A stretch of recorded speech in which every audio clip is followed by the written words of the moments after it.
Welcome to the last day of the 2022 Personal Project Exhibition. In Perseverance, we strive, we share, we inspire. I'm Serafina Fendi. And I'm Serafina Vondra. And together, we're Serafina. Your MCs for the last day. We'd like to welcome for the last time everyone attending right now. Students, teachers, faculty members, family supporters, and everyone else, thank you for joining us. And by everyone else, we mean our special honorable guest. MYP Coordinator, Ms. Nelly Julianti Siragar from Islamic Village School. Thank you for attending our exhibitions, and we hope you can have a great time here.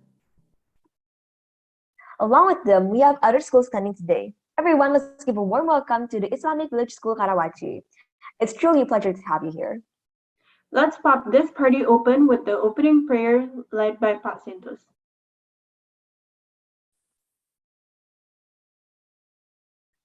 Let us pray. In the name of the Father, and of the Son, and of the Holy Spirit. Amen. Dear God, Almighty Father, Creator of all things, we are grateful for this new day. Thank you for allowing us to enjoy one more day of the Year 10 Personal Project. A new day and a new hope.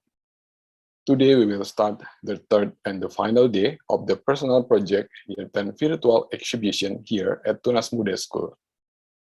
For the past 2 days, we have enjoyed the fruits of the students' hard work, effort, and perseverance of the Year 10 student of Tunas Muda School in cultivating and managing their talents and interests that are displayed in their work.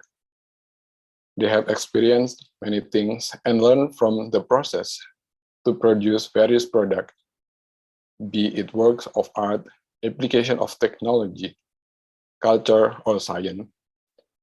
Today, we are still continuing this process, so oh God, bless all of them who will present their work at this event so that everything can go well and smoothly.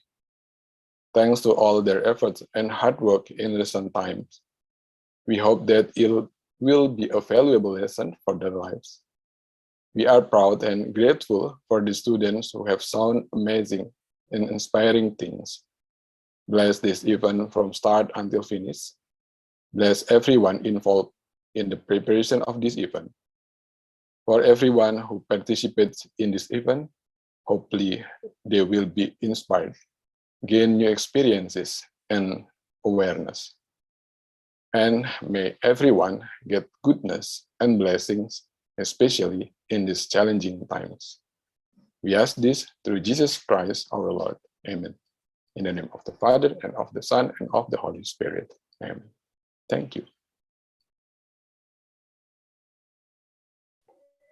Thank you so much for leading the prayer, Pacintos, for the last time. Oh no, has it really been 3 days already? Wow, time flies fast, just like our memories about what a personal project is. So let's watch this video about personal project to revive our memories.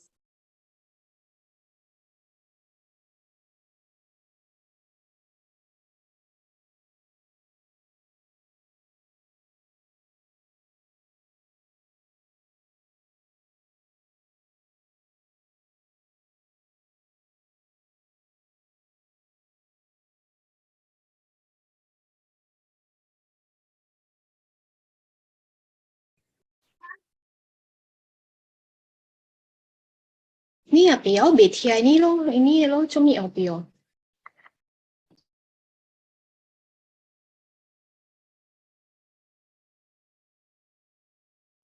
Miss Putri, sorry, there is no sound.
My memories have been fully revived thanks to that amazing video.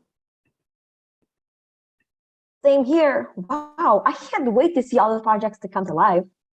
But before we start, let us welcome our MYP coordinator, Mr. Arniel, to say a few special words. Good morning, everyone. Shalom. MYP students in their final year explore an area of personal interests over an extended time. It provides them with opportunity to consolidate their learning and develop important skills they'll need in both further education and life beyond the classroom. It also helps them develop confidence to become principled lifelong learners. You had witnessed for 2 days the successful presentation of our students who did great with their very promising projects. Indeed, you are truly an IB learners as we watch you presenting your selected topics based on your interests. Thank you, Year 10 students, for taking the lead despite of this pandemic.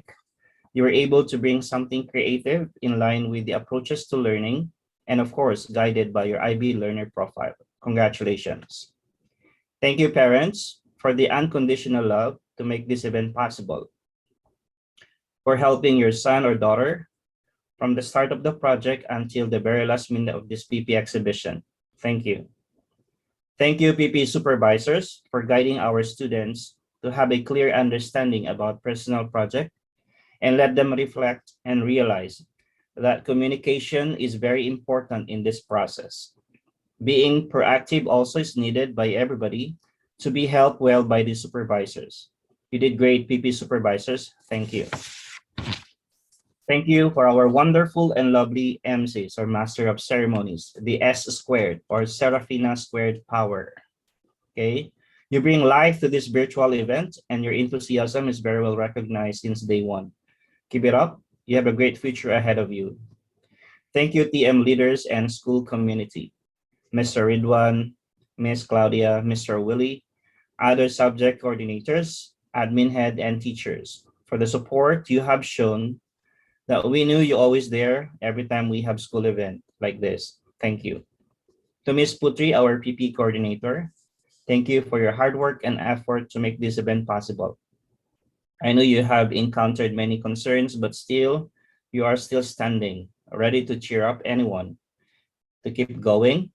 Thank you so much, Miss Putri, for your commitment and dedication. In times like this, we need to be more patient, determined, and goal-oriented. And you have it all. Keep it up, and congratulations, Miss Putri. Thank you to our guests who spared their time and brought some students to watch and learn from our exhibition. We may not be perfect, but at least we shared something interesting, motivating, and self-educating. Sorry for our mistakes and imperfection, but what you have witnessed and will be witnessing are our students' precious work with love from their hearts. Thank you also for the teachers and students of the following schools: Bandung Independent School headed by Sophia Hamilton, Islamic Village School headed by Nelly J. Seregar, Inteligencia Ilmi Secondary School in Bakasi headed by Bapa Aditya, and for today we have Sekolah Cikal headed by Ibu Memem. And other schools who are not mentioned, maybe you are here today. Thank you for visiting us.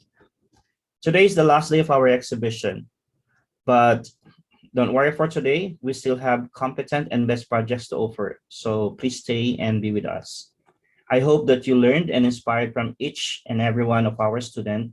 As the team goes this year, in perseverance, we thrive, we share, we inspire. Hope to see everyone again next school year for our next batch of PP students. Hope to visit also other schools for our Year 9 students. This is your MYP coordinator, Mr. Arnel Difita, saying good luck to everyone, stay safe, and have a nice day.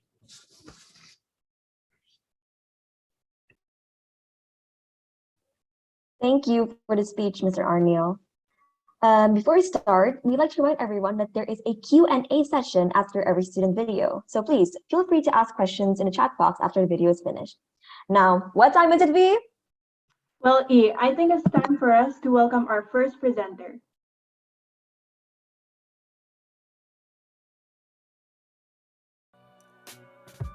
Hi everyone, my name is Denise and I'm from 10W.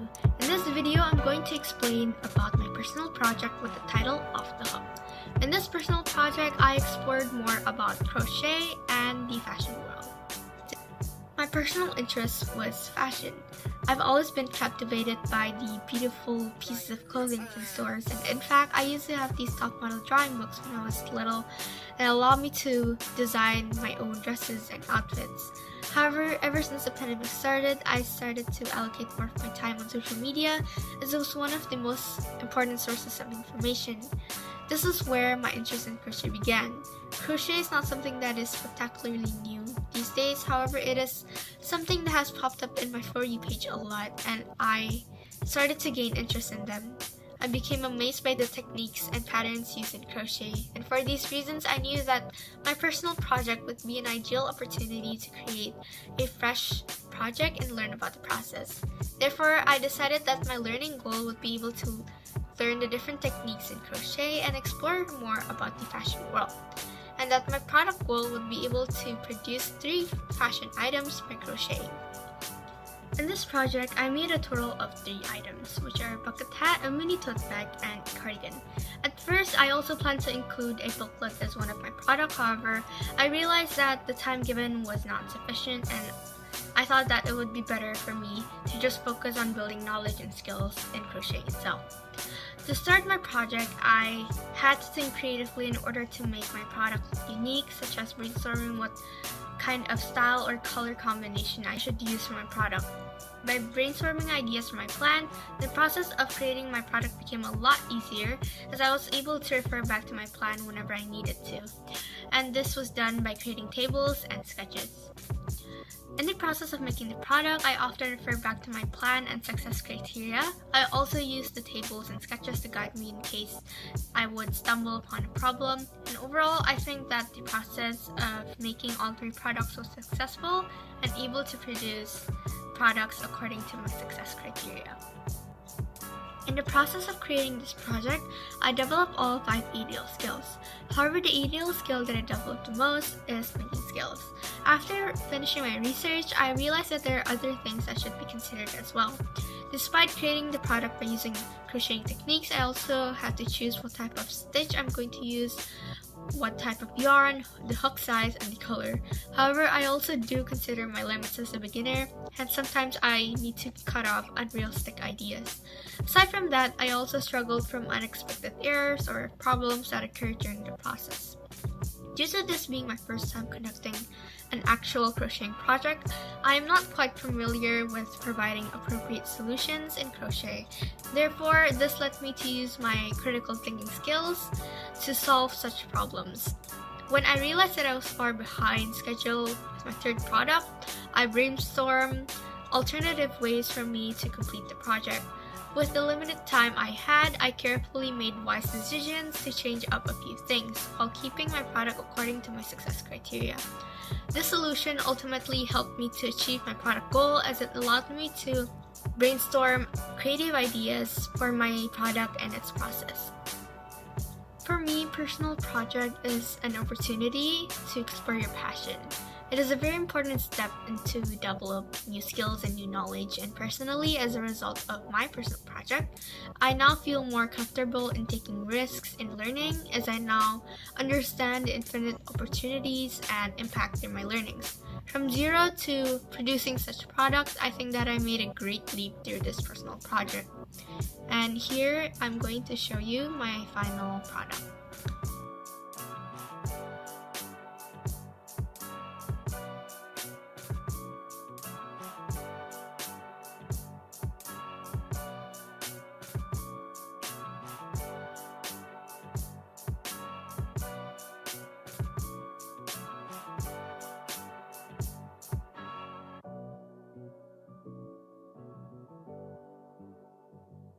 Thank you for listening. I do hope you learned something through my experience in this personal project.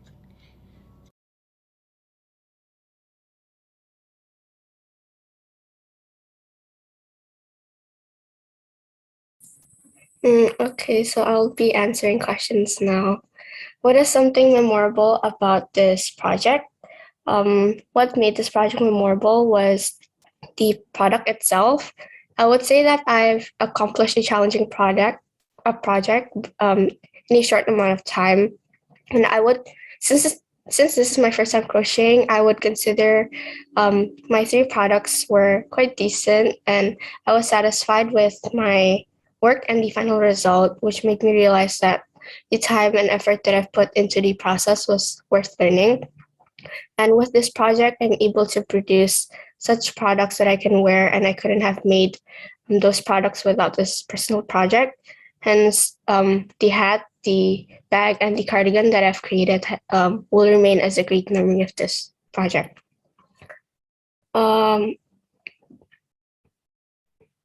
Which piece was your most favorite and why? My favorite piece is the hat. Even though it's my first product, I still think that it's cute and it has unique features. What part do you find most interesting? I find the crocheting part itself interesting, and learning the different techniques as well and practicing the stitches. Would you sell your products? Maybe if I'm able to produce products that are more advanced. What would you do differently if given the chance to do all of this again? I would definitely manage my time more effectively, as I could produce products that are more advanced and better quality. What is the hardest piece? I would say it's the cardigan. It took the most amount of time and effort. Yeah. Did you ever get stuck in the middle of making your product, and how did you solve it? Yes. Sometimes I was careless and I didn't put enough focus in creating my product. So I had to redo some of the rows and areas where there are errors. And how do I solve it? I just redo it, and next time I just put more focus when crocheting. Which technique in crochet is the hardest? As I use the basic techniques, I would say the double crochet, because it takes amount of time. It takes a longer amount of time than the others. How long did it take to make each piece? I took about 2 weeks to make the hat, 2 weeks to make the bag, and about 3 weeks to create the cardigan.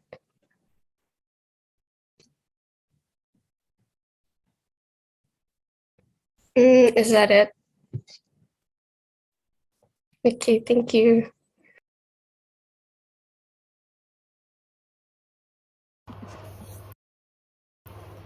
Hello everyone, my name is Isabel Fain from Tempe.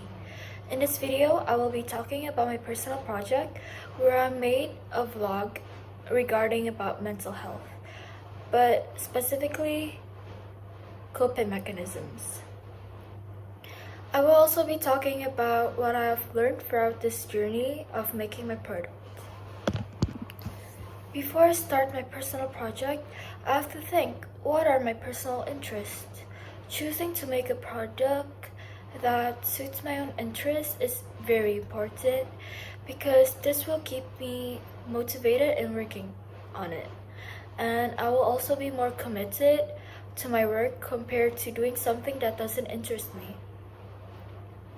In the end, I choose to make a vlog about mental illness or mental health because I am very interested in it since I had a journey of mental health by myself. But since then, I grew interested in it and I want to help people that are in need like me. So I hope I can help everyone by sharing my product. Before starting my personal project, I had to realize what are my learning goals.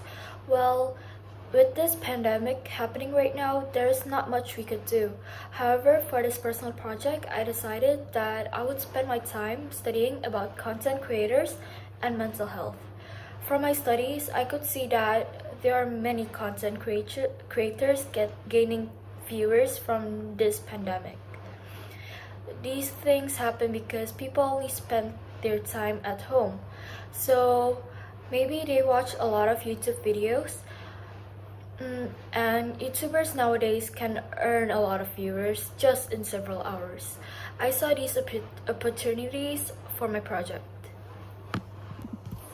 While having a learning goal, I also have to make a product goal. For this personal project, I planned on making a vlog which consists of information about mental health, especially about coping mechanisms. I want to make this vlog because looking at the pandemic situation, I saw that people have a hard time coping with their mental health. As we know, a lot of people lost their beloved ones. Not all of them can accept the situation, but in worldmeters.info, there are more than 5 million people who have died by 4th of January 2022, and 5 million is not only a number. It is the number of people's lives that have been gone because of this coronavirus. That's why I want to share about coping mechanisms for the people in the world. By creating a vlog and uploading it to YouTube, the world can see my video. So I hope they can regain their mental health. I would ask my friends to watch the video first before I upload it to YouTube, so I could have some input from them before I spread the videos. Besides, I would also ask my friends that are content creators to watch the video, so I can learn from them how to be a good content creator. In achieving my goal, I have developed some ATL skills, which are critical thinking skills. These skills help me to critically think how I can make a good product. It helps me criticize others, which means every vlog that I've watched, I should see the good and the bad. So I could take the good sides and didn't make the same mistakes. I also read books about mental health because I need to have enough knowledge about it before I can share it. So by reading books, I gain more knowledge. By reading books, it also helps me to answer all of my questions about mental health. This is an example of the book that I read.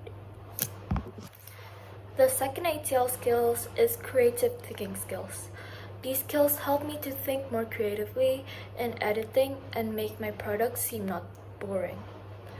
It helps me think in different perspectives and to see if it is helpful and fun to look at. This skill also helps me to think out of the box, create something that is not boring even if it is. The last one is communication skill. This skill really helps me since my product is a vlog, which means I need to communicate with the public. I learned how to make things easier to understand. I also learned that different audiences have a different way to communicate. For example, if the audience is kids, we should not use serious language. And if the auditions are teenagers, we need to use some slang words. But while the audition is adults, we have to make it more formal. These are the examples. Without good communication, how good my editing is, the audience would not get the point. That's why this ATL skill is very important for my project. I think that personal project is a very important project for year 10s. As students, we learn how to make our product from our interest, which is very important to us since we can learn about it. Personal project is also an opportunity for the students to help them find their own interest and even make a product out of it. Now I'm going to show you guys my product, which is a vlog about mental health. Thank you so much for listening to this video. I hope you have a great day.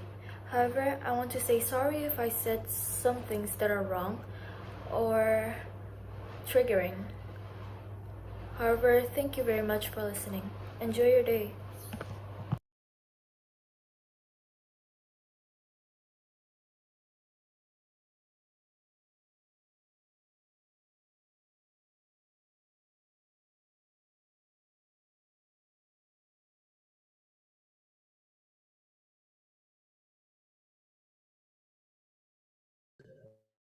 So now I'll be answering some questions. Describe a time when you made a mistake. I actually made a lot of mistakes in making my product, since I had to redo my video, and I actually didn't follow my action plan and procrastinated a lot, which is really bad. Second, when was the most enjoyable part of the project? I'm just gonna be honest here. The project was not enjoyable at all, but then I learned a lot of things from it, so I'm very grateful of it. May I see the product? Yes, I will be putting a link from my product. Did you find this project more mentally relaxing or challenging? It is more challenging because this is my first time making a product like this, but then there are some parts where it's mentally relaxing. What did you learn from the project? I learned how to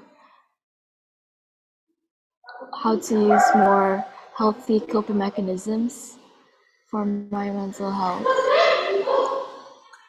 What would you do differently if you were given the chance to do this project again? I would try to not procrastinate and do my best. Is that all? Thank you everyone for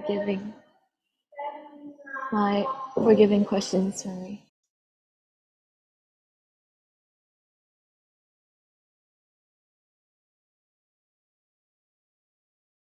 Even took public class, public, even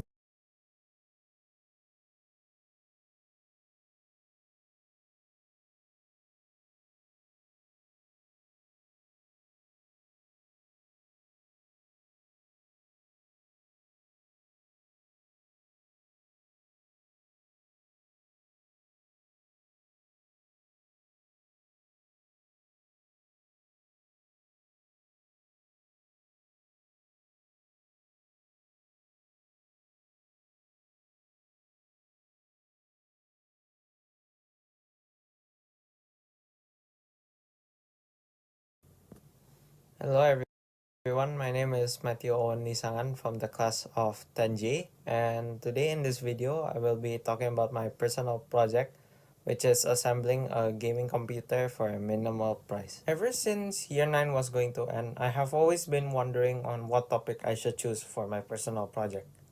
When thinking about the topic that I'm going to choose, I try to come up with a topic that is safe to do in the pandemic like this, and also a topic where it can benefit people.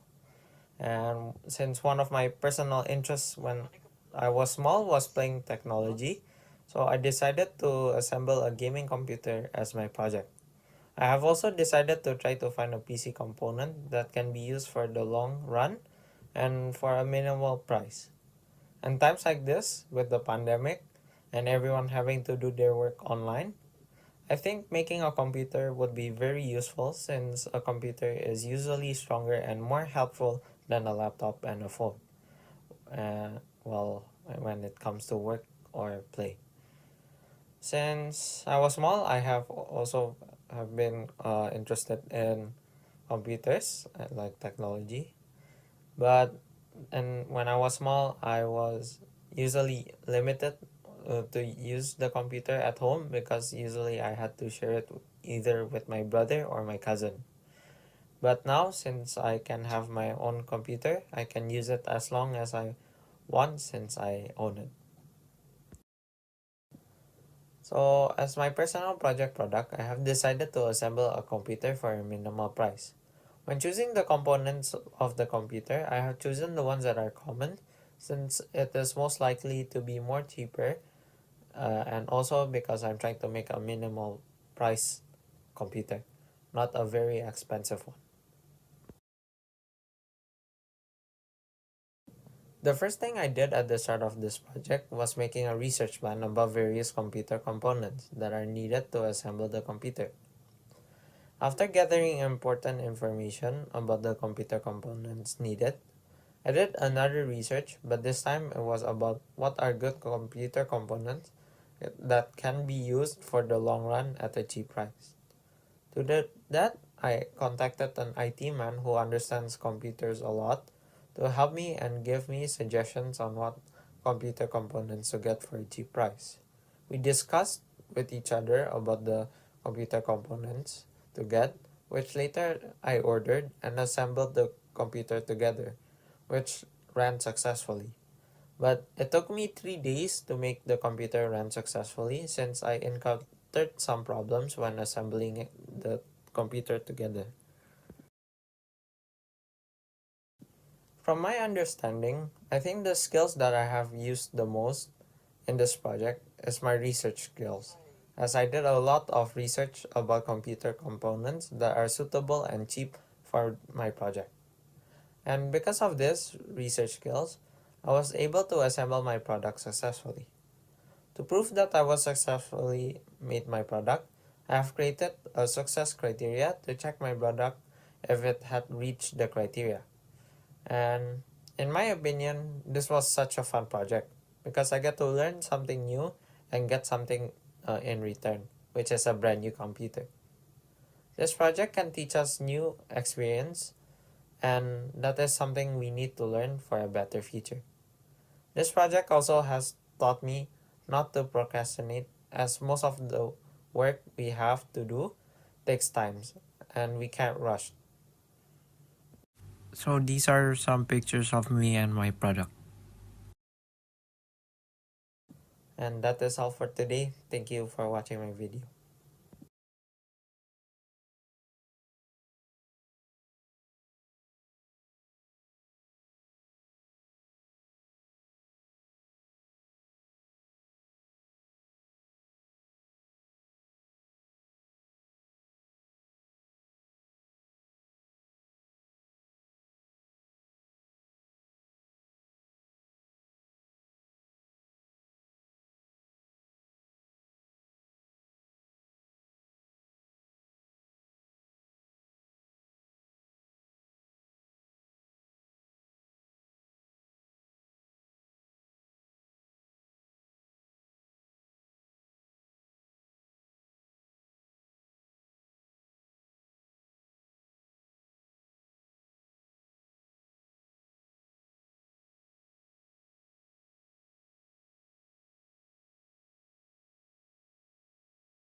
Hello everyone, my name is Leah from 10J, and I will be telling you about my personal project, Dive in Dance.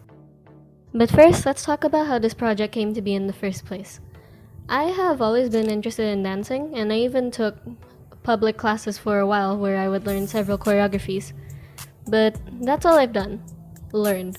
I've never really made choreographies by myself before, and when I did, I would always be very disappointed in the product after I performed it, which would make me cringe at the thought of myself dancing to it, and sadly, also cringe at the thought of the song. So I would like to take this personal project as an opportunity to develop my confidence in my choreographing skills, my dancing skills, and my overall self-confidence. And the products that I'll be making to prove that I am developing my choreographing skills is a YouTube channel with 3 original choreography videos, as well as an Instagram account that contains videos of the process. So the first thing I had to do was, of course, do some research and find out some useful choreographing tips. For this, I reached out to my old dance coach, Henry William. I mainly asked him about his own tips on how to start choreographing and what are some useful things to help you on the way. Other than that, I also did some secondary research, basically using the internet to answer the questions that I asked him. So at this point, I've already gathered a good list of tips and tricks that will help me along my choreographing journey. So now the next step was to find songs to choreograph. The first song that I chose was Like That by Doja Cat. This song to me has a pretty bouncy feeling and many layers of beats that I had to take advantage of. So I tried to make a choreography that was more easygoing and less powerful than what I was used to. The next song was Wow by Luna. I have actually tried to choreograph the song ever since the day it was released, but it never really got past the drawing board. So making this choreography was a bit hard since I was working with moves that were in my head instead of moves that I actually did by myself and put into practice so that I could adjust it. But in the end, I think I managed to polish this choreography up nicely and I'm proud of the result. Now lastly, Bounce Back by Little Mix. I'm not super proud of this choreography compared to the other two. I feel like it's just a good idea that I wasn't capable of doing myself because my dancing skills are just not at the level to execute it properly. I had an idea where I would change the amount of power and energy that I put into the moves depending on the speed of the song or the intensity of the beat, but simply because my power control and my stamina wasn't as good as it should have been, I feel like the choreography doesn't look as good as I wanted it to. So here is the Instagram page. And here is the YouTube videos. I hope you enjoy.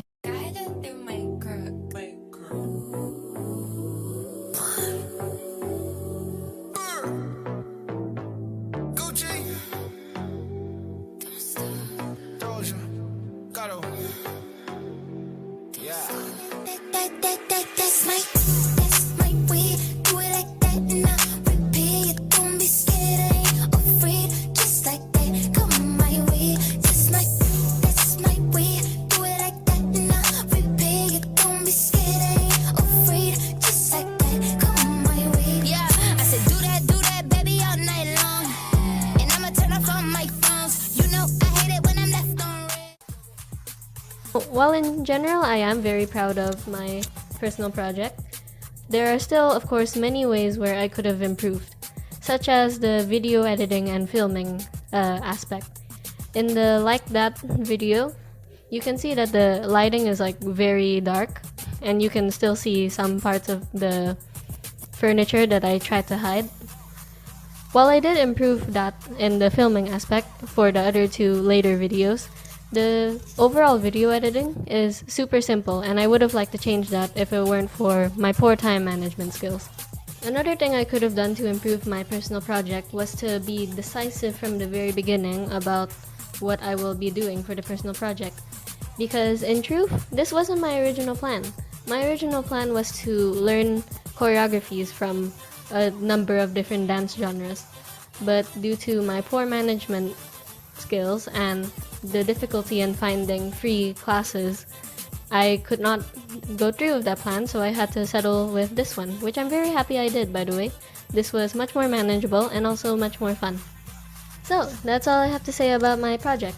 I hope you enjoyed, and thank you for watching.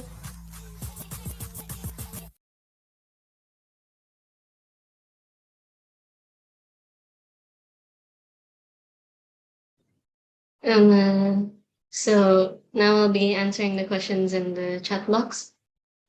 What drives you in making this project? It's mostly my motivation to improve in my dancing skills and to have more confidence in my choreographing skills so that I can make choreographies that I'm actually proud of. And throughout this project, what did you enjoy the most? Choreographing. Even though there were many stressful parts, it was fun making my own choreographies. Even though I have some things I would like to improve now, it was still fun at the time. And where do you find inspiration for the dance moves? Well, the beats and the lyrics of the song, and also whatever amalgamation of dance videos that I found cool that is in my head. And what was the hardest part during the process of making these choreographies, and how did you overcome the situation? The hardest part was managing my time and being decisive with my project goal, like I said in the video. And how long did it take to come up with the choreographies?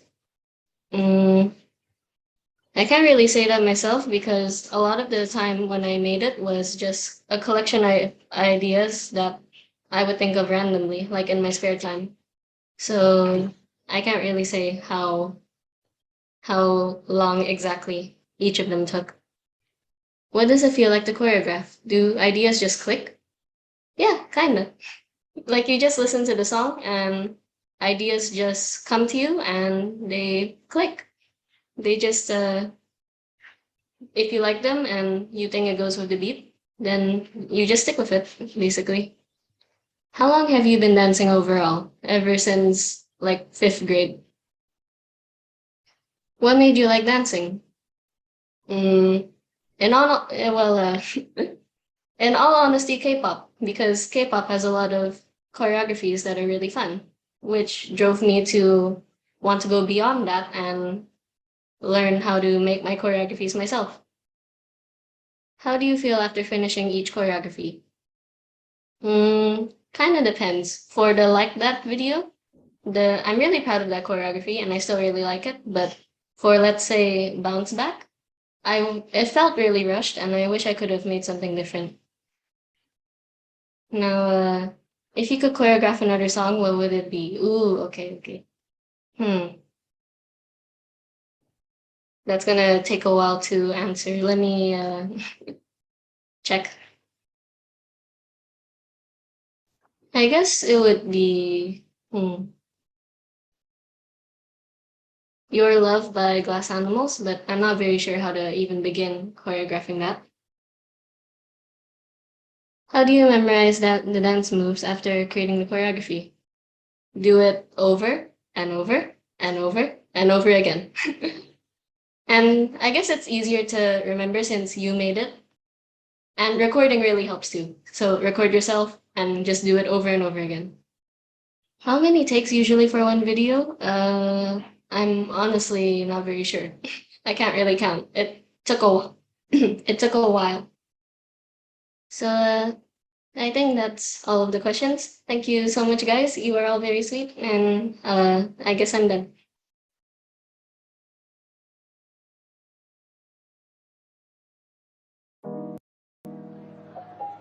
Hi everyone, my name is Dionysius Andriano Hadisutrisno from class 10P. In this video, I'm going to explain about my personal project with the title Mission to Impossible.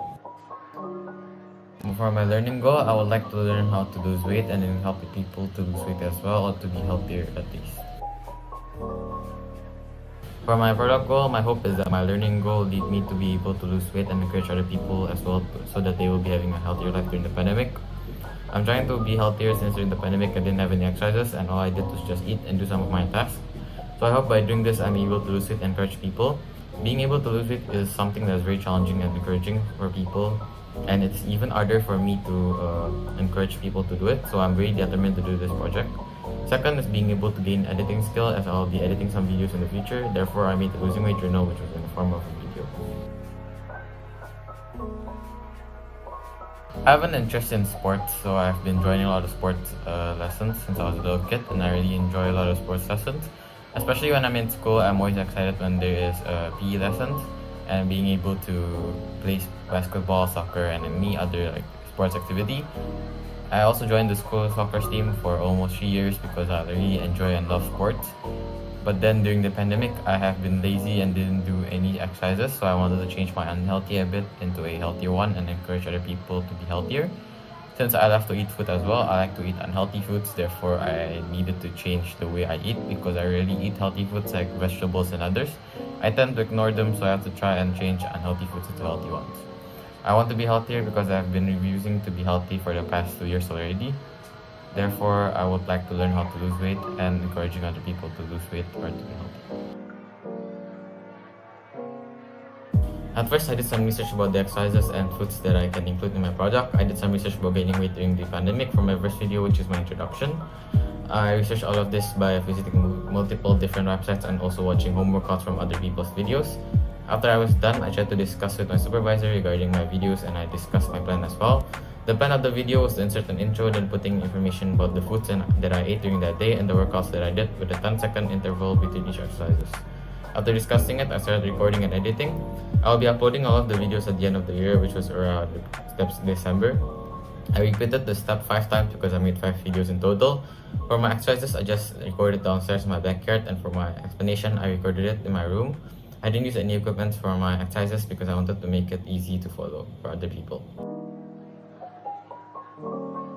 To achieve my learning goal, which was to encourage other people to start having a healthier life or to lose weight, therefore I'm making a video and I got a chance to communicate virtually, so I use communication skills because I'm trying to encourage people. And part of communication skill is to communicate using information through language and information. For my journal, I use communication skills when I'm meeting with my doctor and supervisor because I ask them a lot of questions, and my doctor and my supervisor are my mentors, and to ask things if I was doing it correctly or how to do some of the exercises effectively. To achieve more product, which is creating a losing weight journal, I use research skills the most because I had to research a lot, starting from finding information about people gaining weight during the pandemic, how people are lazy during the pandemic, and trying to find home workouts as well as easy diet foods to make. Part of research skills is interpreting, finding, judging, and creating information. I find the information through Google and from a lot of websites and videos. Then I interpret the data or understand more by reading it one by one. After that, I started to judge all of the resources by sorting out all of them. Then after judging all of the resources, I combine all of the information so that I could put it in the video and deliver it to my viewers. I think that personal project is something that is quite important to accomplish or complete. It can make us develop our talents because most likely we will choose something that is related to our potential, meaning that having personal project helps us develop our talents. Second, it will help us by managing our time well because we learned that if we start to procrastinate, we'll be not as stressed, and since we have a lot of projects, so whether we like it or not, we started to manage our time well. From this personal project, I've been more motivated to work out more and try to start new things.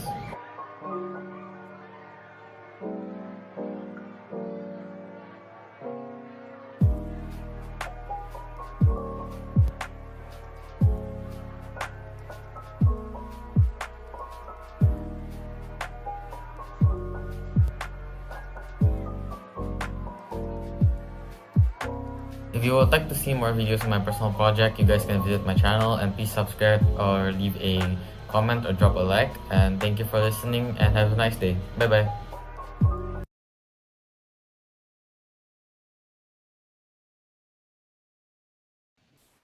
So I'll be answering some of the questions. What was the most enjoyable of this project? What did you enjoy most? I think that the most enjoyable part of the project is that I managed to lose a couple of weight, and I felt like I achieved something, and my workout, my hard work didn't go to waste. How did you ensure that the production is on schedule? There's some production that was not on schedule, like the last video. I didn't see that there's a mistake at the end, so I have to redo the last video. But then I just manage my time well, and so that I know that the product is on schedule. Was it hard to keep motivation? Yes, it was really hard at the first few days because I was really tired and I'm quite lazy to work out, so I didn't have any motivation. But then as time goes on, I get really motivated. What was your recommended calorie intake? I think it's 1,000 to 2,000 calories per day.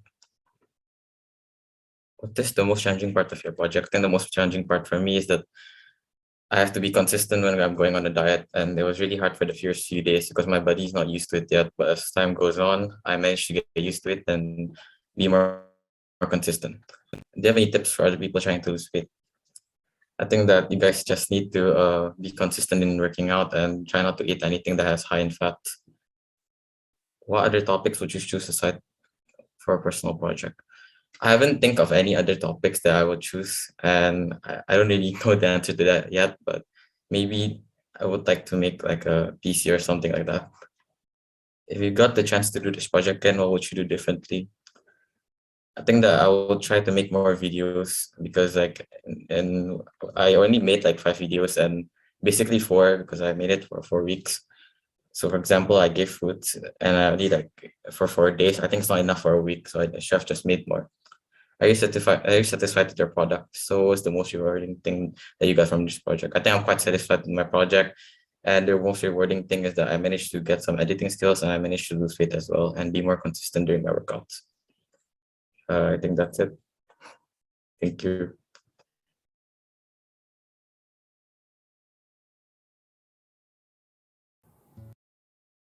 Hello, my name is Zavasha Damian from Year 10W, and the title of my project is titled Restless Thoughts.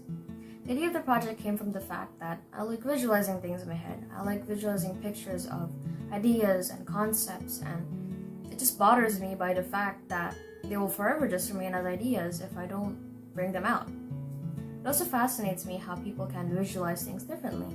Like someone could see vividly pictures in their heads while some just cannot see pictures at all. My personal interest is art and psychology for that reason. With art, I am able to bring my thoughts and ideas to life. I could make things that I could hold, and I could make things that I could see. Problem solved? No, not quite.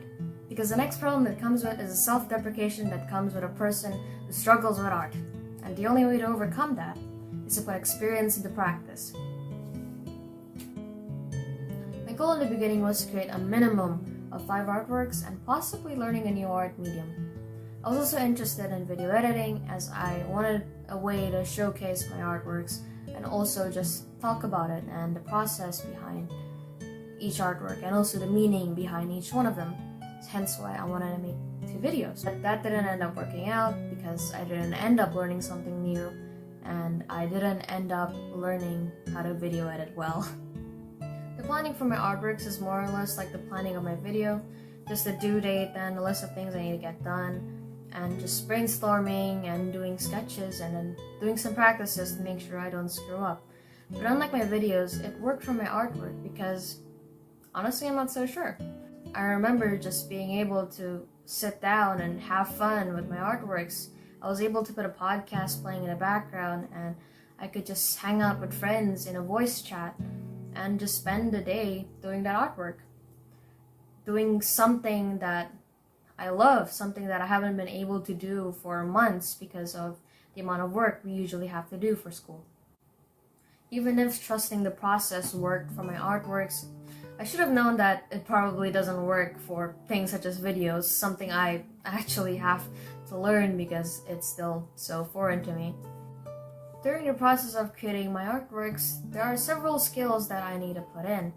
One of the biggest one being thinking skills, specifically creative thinking skills.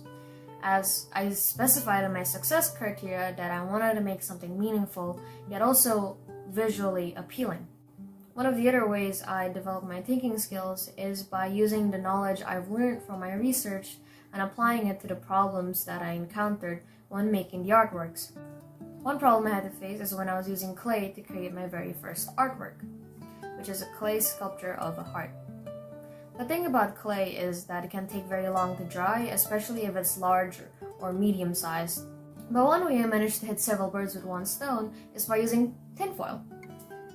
By using tinfoil, I am able to create some sort of skeleton for the sculpture, helping to mold it easier, and so that I could just put some clay on top of it and mold all the little details that I need on the sculpture. I feel like my end results were definitely affected by my planning. Even though I had my action plan that had due dates of when I want to finish the videos and when I want to finish each artworks, I didn't take into account how long it could take just learning about video editing and getting used to the program. So that had definitely affected the end results of my 2 videos, hence why I don't think it's very good. Personal project is no doubt stressful, as if you are not prepared to be able to balance schoolwork, projects, exams, all while still doing personal project on the side, it can absolutely destroy you. But if you manage to pull it off, in my opinion, it's a very valuable experience because you are able to pick on what you want to do and what you want to learn from it. Even though I did not manage to learn a new art medium or learn how to edit videos properly, I still learned quite a lot and expanded my knowledge on the things that I already knew. And I had a lot of fun doing so because I managed to rekindle my love for the arts. For once, after a long time, I was able to sit down for hours on end and just enjoy the thing I am doing because art is something that I really love. Essentially, your personal project is what you make of it. So make sure that whatever you create, you put your best into it. So in the end, you can be proud of what you did. That's all I've got to say, and if anyone is interested in my artworks, I will put a Google Forms link which contains the descriptions of each of my artworks and also some questionnaires if you'd like to answer. I'm very interested in seeing everyone's different answers and perspectives. That's all for me. Thank you for listening, listeners, and good luck to the future Year 10 students.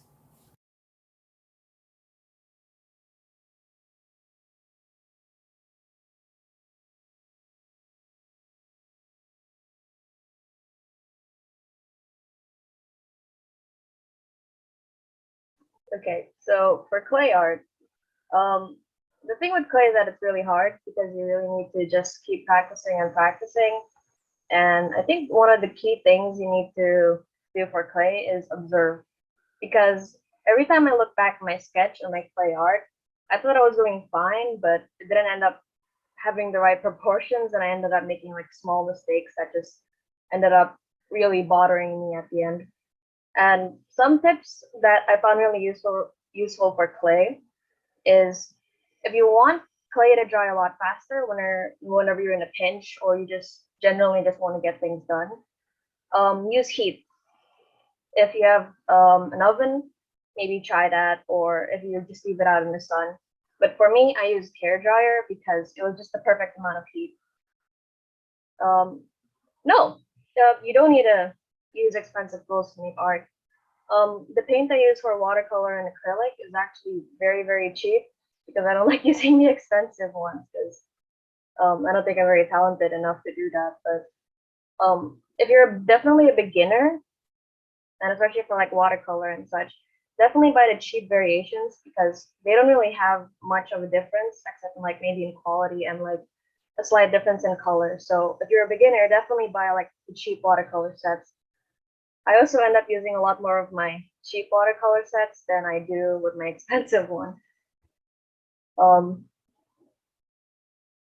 I am actually not sure which one I'm most proud of because I think all of them I love equally. Which one is most meaningful? I'm also not sure. I think all of them hold some sort of like important meaning to me. So yeah. My favorite art medium is probably clay. I think the perfect analogy to explain it is it's like that same feeling of like when your parents would allow you to have instant noodles after like swimming or something, because it's rare I get to do clay because it's something so messy and time consuming. So I appreciate the very few times that I get to use clay. What did you find about these art styles while doing this project? I guess yeah, just expanding a little bit more on the knowledge on I have, and like the little tidbits and techniques that I managed to find, like using heat to dry clay faster and stuff. For inspiration, I think there's a lot of sources that I have got inspiration from. I think one of the biggest ones being just my own personal experience and views on certain things. And I think music is also a big inspiration to me because a lot of the times when I'm listening to music, I like to picture like scenes of what's going on, or there's a certain lyric I really, really like. So I end up making a scene based off of that lyric. And I think people I interact with also gives me a lot of inspiration, especially there's 2 scrap artworks that I didn't end up doing because I couldn't find a creative way to avoid drawing humans. Which is basically like I had like conversations with my grandma and my dad, and it just felt really refreshing because I don't really talk to them often. So I wanted to do something to commemorate that, I guess. For how much time did each artwork take? I'd say for each of them under 24 hours. Some of them are like spread out over like a couple of days, maybe like a couple of weeks too. I remember the third one I did. I woke up at like 6 a.m. and then ended about 1 a.m. Will you make friends after managing selling art? Yeah, honestly, I might want to try. Maybe I'm just gonna roll with it, I guess. But maybe I'll try it eventually. Put my business lessons into practice somehow. Yeah, inspiration is the same answer I had from before. That's all then. Thank you.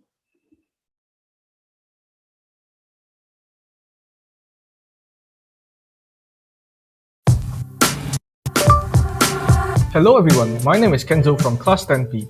For my personal project this year, I decided to program an artificial intelligence, or AI, entitled AVA, which is short for Artificially Engineered Virtual Assistant. Before delving in further into the crux of the project assembly, I would like to introduce you to AVA, a voice assistant AI made with machine learning and natural language processing. With simply the tap of a button, it is adept to synthesize human speech with speech-to-text API and assist you within your mobile device suited for your daily needs. Ava, please set me a timer for 5 seconds. Your timer is set for 0 hours, 0 minutes, and 5 seconds. Constructing an AI for my personal project stems upon my personal interest within the computer sciences and software engineering in general. I have been exposed to computer programming since the 5th grade and been engrossed in the said field ever since. Moreover, artificial intelligence was and is one of the many peripherals within computer science I have taken immense interest to. The somewhat perplexing revelation of a human-programmed non-human entity able to garner intelligence upon the provision of data is nonetheless thought-provoking in itself. Through the fuel of motivation, I wanted to scrutinize even further into the realm of AI with the involvement of its two major constituents, machine learning and natural language processing, upon my learning goal. My product goal would revolve closely upon the aforementioned learning goal as I aim to materialize an AI-integrated mobile application utilizing aspects of ML and NLP. As I'm aware that completing this product was challenging at best, I considered the extensive potential learning outcome that may arise from this project to convince myself of its worth, and thus started by constructing a research plan, success criteria, and action plan. Although there were no explicit tutorials prior to programming an AI mobile application from scratch, the internet offered a great deal of information related to the intricacies behind machine learning algorithms. I then started to construct the app itself with the Flutter SDK and Dart programming language. Personally, I only had prior experience with the Java programming syntax for mobile application development. So Dart, which is a relatively novel high-level, object-oriented, and garbage-collected programming language, was very much unfamiliar at first. Then again, I decided to take the risk of learning a new programming language for Flutter, as it was very much compatible with cross-platform development alongside the Android Studio and Xcode IDEs. Programming the app user interface itself took around 1 to 2 months, spanning from early September to mid-October, where this was followed by the optimization of NLP semantics in the form of voice recognition and the creation of a machine learning algorithm to actualize a response from the AI itself. The product was finally completed within the 1st of January and released to the mobile app stores shortly after. Naturally, I managed to develop several ATL skills during the longevity of the personal project, mainly critical thinking skills for programming the back end of the AI, creative thinking skills when designing the app UI, and self-management skills when synthesizing the product assembly with the learning goal. Attaining these skills alongside the general involvement of myself in the PP was a compelling way to garner new, profound qualities upon my field of interest. The overall project was not only a medium to induce creativity, but to also try new maneuvers in acquiring a solution. Without further ado, here are some practical demonstrations of AVA. Ava, how's the weather? The weather in Jakarta is currently few clouds and 31.3 Celsius. Ava, please play some jazz music. Playing jazz music. Ava, how do you spell onomatopoeia? Onomatopoeia is O-N-O-M-A-T-O-P-O-E-I-A. Ava, please open Google Maps. Opening Google Maps. Ava, what is 263.2 times 5 minus 65.1 over 3? 263.25 to 65.1 slash 3 is 1294.3. Ava, please open Tokopedia. Opening Tokopedia. Ava, what is the Pauli exclusion principle? Searching Pauli exclusion principle in Google. If you feel at all interested in my product, you may inspect further by installing Ava Voice Assistant for Android and iOS in the following QR codes, or by simply typing in Ava within the App Store search bar. Thank you for your attention, and have a great rest of the day.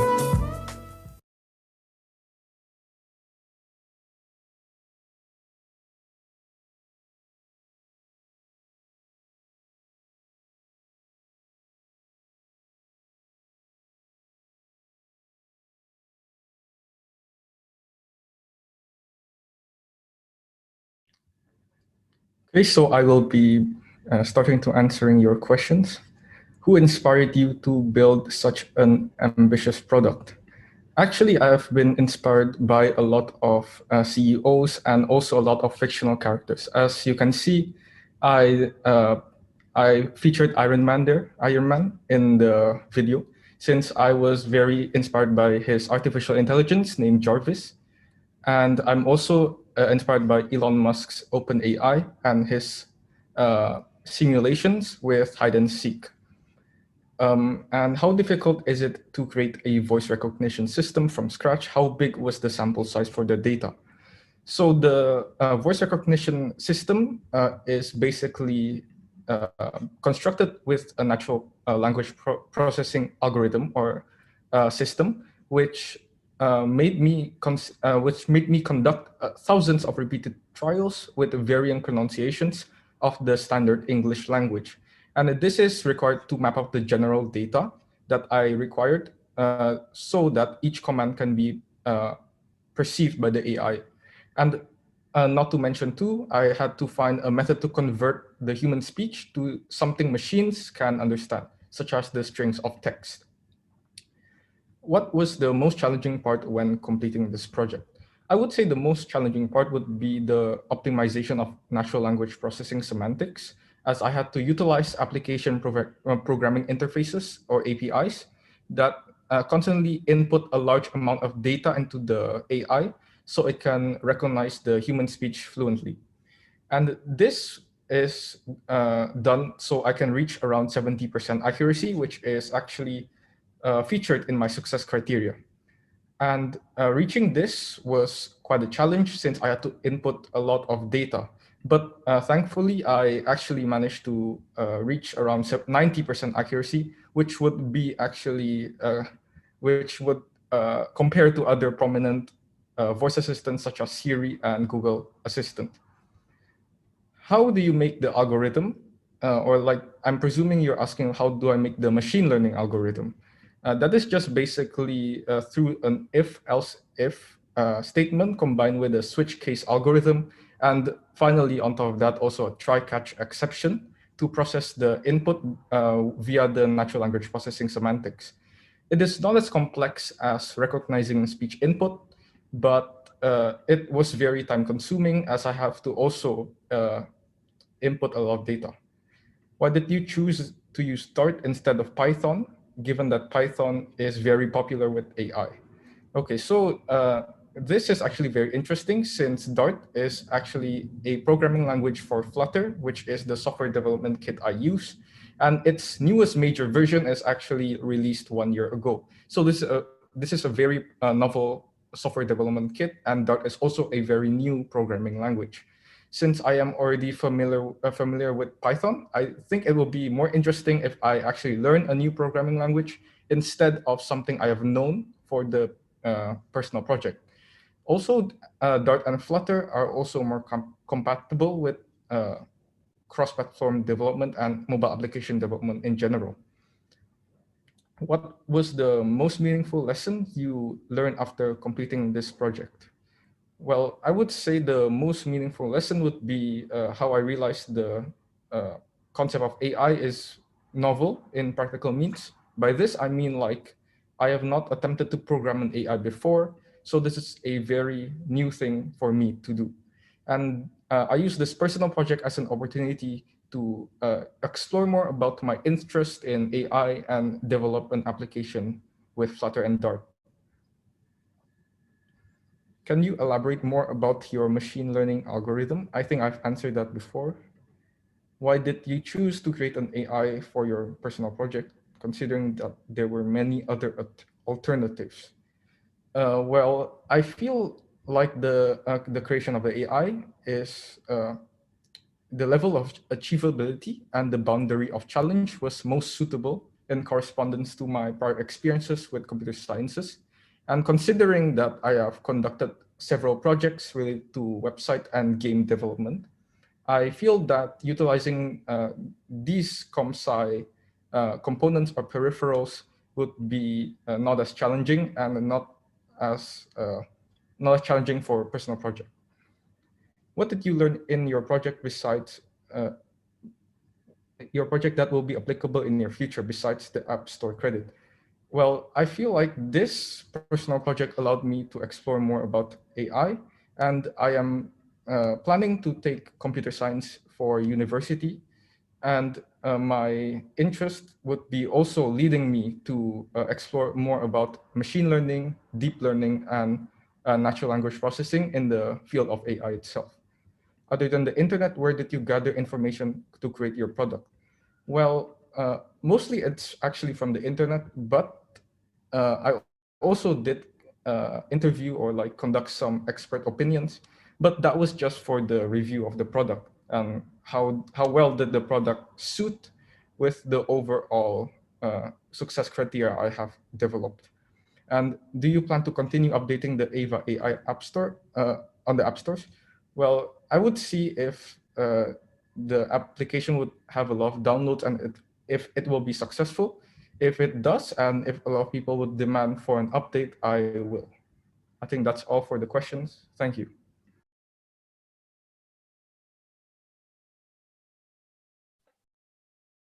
Okay, so it appears everyone is super talented and skillful from those projects we just watched. Don't drown in jealousy just yet.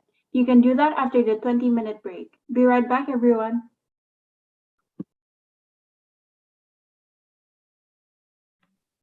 Back in the game, are we? You know it, V. And now, guys, gals and pals, it's rewind time. This is a special chance for the audience that didn't get to watch the previous 2 days. Time for you all to catch up with these amazing works. Since these are replays, there will be no Q&A sessions. So, cue the vids.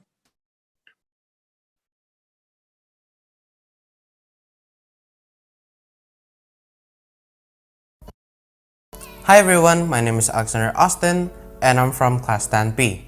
So in this video, I'm going to explain about my personal project with the title Trading Binary. Since the start of COVID-19 pandemic, I got a lot of free time during my holidays and after school. So to make my time more productive, I find a new personal interest, which is by doing trading binary. By doing trading binary, I can use my free time and at the same time, I also can profit from the trade. So for this personal project, my learning goal is how to earn profit from the trading binary. And for the product goal, I choose to create 3 to 4 videos about trading binary. I've started my planning process since 5 August 2021. During my planning process, I've chosen my product and my learning goal. Other than that, during my planning process, I also have created the success criteria for the product, and I also have created my action plan so that I can be organized during creating the product. After planning, I've started creating my first product from 19 September 2021, where I created the first script for my first video. When creating one video, I repeated the same process, which is creating the script, filming for the content, editing the video, and uploading it to the YouTube. I've repeated the same process as many 4 times, because in total, I've created 4 videos for this personal project. I finished creating the final product on 30 December 2021. After creating the product, I also have evaluated my product using 1-point rubric. By using 1-point rubric, I can evaluate my product based on the success criteria that I've created. ATL skills that I develop the most is my thinking skills and my research skills. I develop my thinking skills during the process of analyzing the data trend for my trading binary so that I can profit from the trade and did not lose any money. For the research skills, I develop it the most when tackling new challenges that I never faced before by doing secondary research. By doing personal project, it helps me in a lot of ways, such as it helps me to manage my time better, able to use our time to do activities that are related with our personal interests, finding new experiences, and able to help us to find our true potential. So without wasting any more time, these are some my video clip of my product.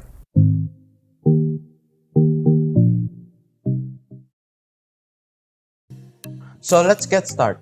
What is trading binary? Maybe some of you know a bit of what is trading binary since this pandemic, because this is quite popular now from 2020, because this is one of the way that people can get profit by analyzing and predicting by the data given in real life time. So if you want to find the trading instrument, just press in the bottom left, there's an icon called as trading instrument. Just press it. As you can see, I already have 4 active trading instruments that I use. 14,000 rupiah times 2.5 equals to 70,000 rupiah. That's our compensation.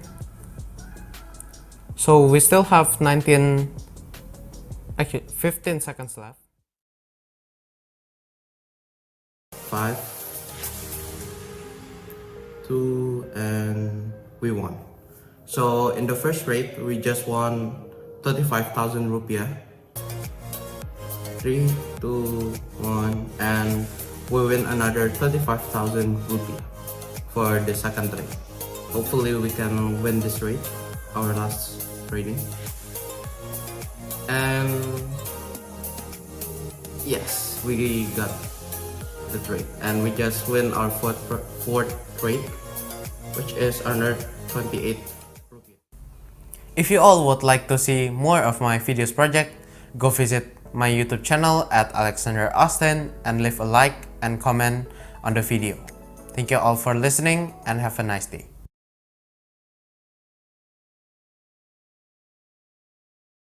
Hi everyone, my name is Darren Matthew Swasim and I'm from the class of 10P. Today and in this video, I'm going to explain about my personal project that has the title of Fit at Home. I have an interest in sports, so it's safe to say that I enjoy doing any kinds of sports. With that being my personal interest, there's no surprise that my own personal project would also be sports related. The sport that I enjoy playing the most is golf and basketball, but it would be very difficult for me to implement golf into a home workout video. So I decided to just implement basketball drills into my home workout video since it is one of my favorite sports to play. From my own experience, ever since the pandemic happened, I've been becoming more lazy and also not exercising as much as usual, meaning before the pandemic. So I also realized that my friends and family has also been experiencing the same thing as me, as they are becoming lazier and also not exercising as much. So I decided to use this personal project as an opportunity to get back to routinely exercising, and in the same time, why not encourage other people to also go back or start exercising. My learning goal is I would like to encourage other people to be healthier by exercising or playing basketball. And my product is videos about exercising by playing basketball.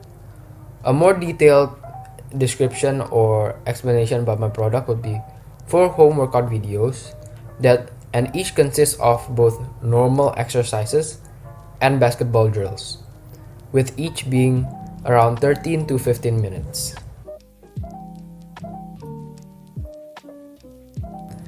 So at first, I did some research about the exercises and drills that I can include in my product. I researched by finding information from multiple different websites and also watching home workout videos that were already posted on YouTube. After I'm done doing my research, I discussed with my supervisor, Pak Herman, about my plan. The plan of the video was to insert an intro, then directly start with the first drill or exercise, and have 15 seconds interval between each exercise and 30 seconds between each set. And after agreeing or finalizing my plan, I directly started recording, and once I'm done recording, I directly edited my video, and once I'm done editing my video, I directly posted it on YouTube. I repeated those steps for another 3 times since I'm making 4 different home workout videos. And each recording would take around 1.5 to 2 hours since I'm recording for various clips and I had to retake multiple times in order to get the clip I wanted.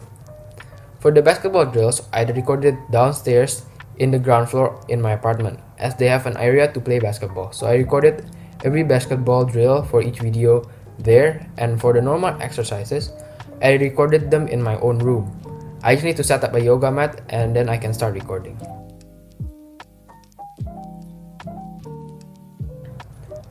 To achieve my learning goal, I developed or used communication skills, especially communicating through language and information. I developed it by creating my product, and using my product, I'm able to communicate by encouraging other people to start exercising. I developed my thinking skills to achieve my product, as I thought about almost everything during the planning and process of creating my product. I thought about the exercises I included, the way I edited the video, the title of the video, and very many more.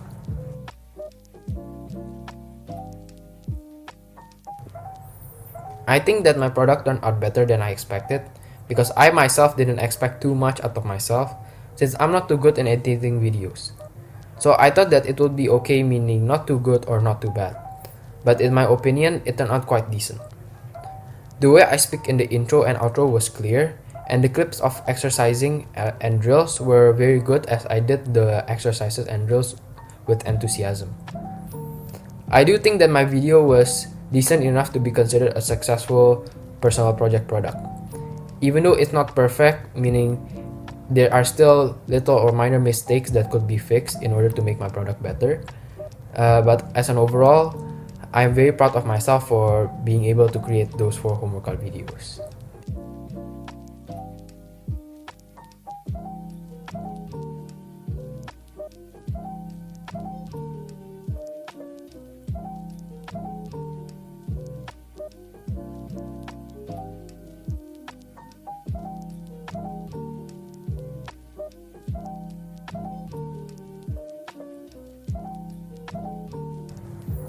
If you'd like to see more videos on my project, please subscribe to my channel named Darren Matthew.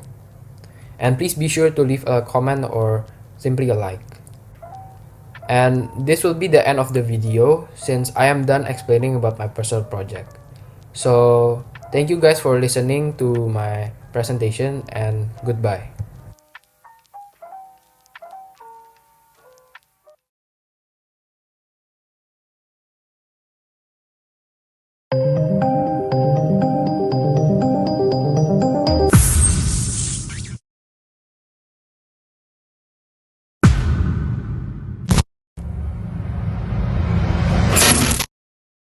Hi everyone, my name is Rian from 10J. In this video, I'm going to explain about my personal project with the title Equenzyme. I will explain what is it all about and the process of making it. So let's get started. This personal project is in accordance with my interest, because by creating an equenzyme, I can invite the community to jointly preserve our beloved Earth by sorting waste between organic and inorganic waste, and then processing organic waste, especially kitchen waste, into a multifunctional liquid, namely equenzyme. In addition, I have participated in reducing the accumulation of waste in the landfill and also reducing the generation of methane gas in the landfill. For this reason, I chose equenzyme as my personal project to introduce people to how to make equenzymes. My hope is that more people will study and process kitchen waste into something useful. My learning goal is to learn or explore more about equenzyme and how their use is helpful in reducing waste generation. My product goal is to make a video explaining how equenzyme works and its function. When creating my plans, I take care to consider the criteria for my product to ensure that I focus on the specific requirements that I have set myself. And I find it easier to do this by adding a column to my plan that reminds me which criteria are being handled. These are my ATL skills.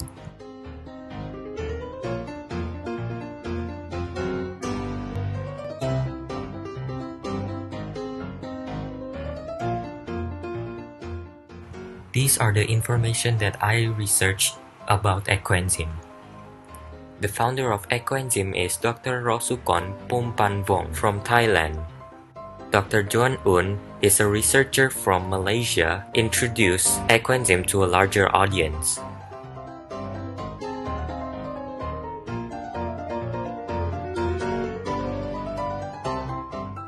Here are the steps of making the ecoenzyme.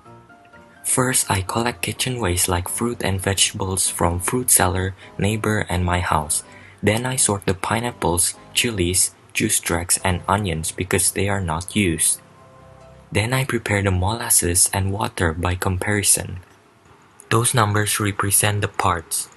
Fruits, vegetables, fruit skins that are used are washed. I prepared a large bucket and then filled it with water and molasses, and these are the types of usable containers. The washed rotten fruit was drained and weighed according to the comparison instructions. Then pour the washed and weighed rotten fruit in a large bucket that is filled with the mixture of molasses and water. After that, mix it, close the lid, and don't let the wind goes in the bucket. This is the result after a week. Just keep on mixing and wait for a month. Just keep on mixing and wait for 3 months for the final step. After the 3-month wait has arrived, it's time to harvest the ecoenzymes. Open the big bucket, then took out the kitchen waste from the bucket and squeeze out the liquid that was still in the kitchen waste until there was no liquid. After all the kitchen waste in the bucket is removed, what is left in the bucket is the ecoenzyme. Then pour it into the gallon.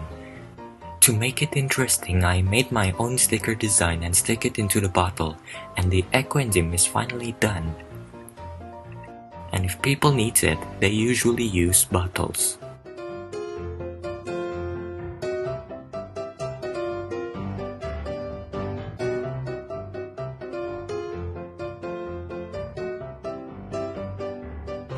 So that's all about ecoenzyme.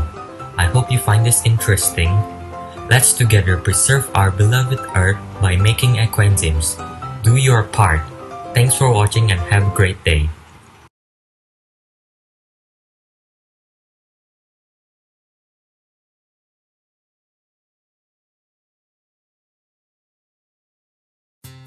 Hello everyone, my name is Gabriela Duinata and I'm from 10J. In this video, I'll be explaining about my personal project entitled Diaris Nanika. First of all, my personal interest. I was initially attracted to learning new languages other than my native language. I never actually intended on picking up Indonesian Sign Language as my project, but I have this urge inside me to be more empathetic and sympathetic towards my surroundings and see how much I can benefit the community and myself through this project. Both reasons were put into consideration and helped me decide on my personal project. My learning goal is to learn how to express oneself using Indonesian Sign Language and discover various aspects of individuals in the society. Well, for the product goal, I decided on a video that shows my process of learning. To be able to reach the final product, there were a number of preparations and processes I had gone through, which were broken down into smaller steps. I had to do enough research on Indonesian Sign Language, allocate time for tasks, studying Indonesian Sign Language while preparing for video 1, 2, 3, and lastly, video editing. I had to do research to start off the project, and from this research, I was able to know the fact that there were 2 versions of Indonesian Sign Language. I developed the research skills through the collection of information of the 2 versions, which are Sibi and Bisindo.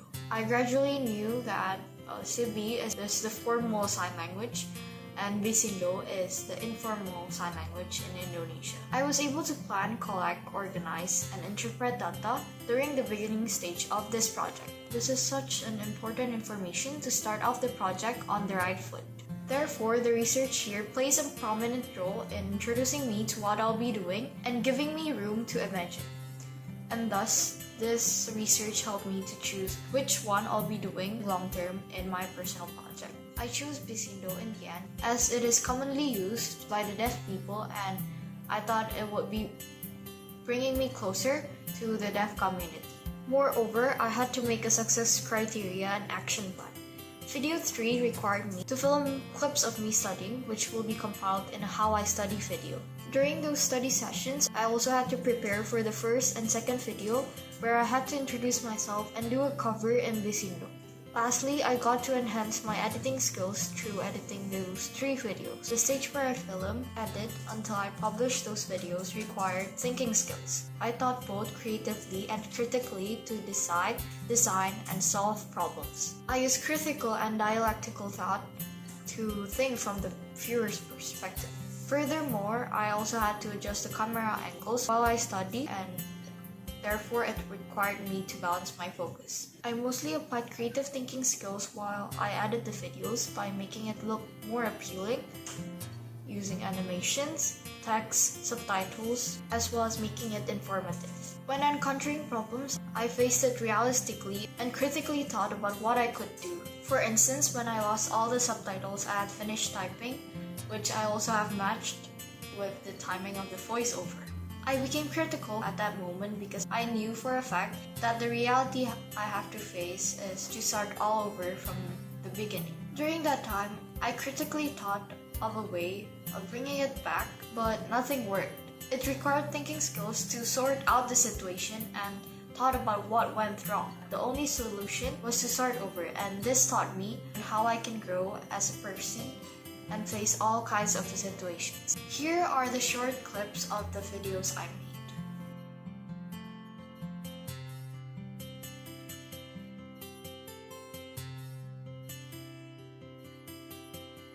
TP influenced me how I manage something and feel a sense of responsibility on completing something. I learned a handful of skills from planning, self-management, thinking skills, to research skills. I was able to learn how valuable time is and was able to succeed learning Indonesian Sign Language in the end. Most importantly, I learned not to give up and give my all in order to reach my goal. That's it for my video. If you would like to see more of my videos, search Diaris Nandika on YouTube, and there you go. Thank you for listening and have a nice day ahead.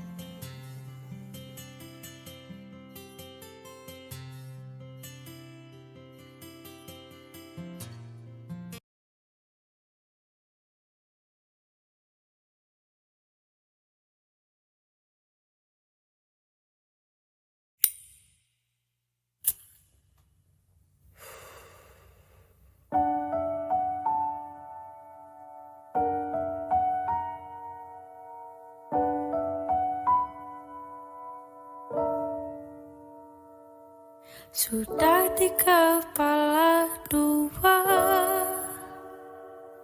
harus mulai dari mana?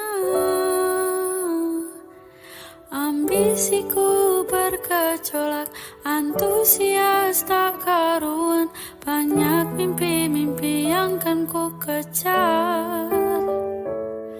Lika-liku perjalanan,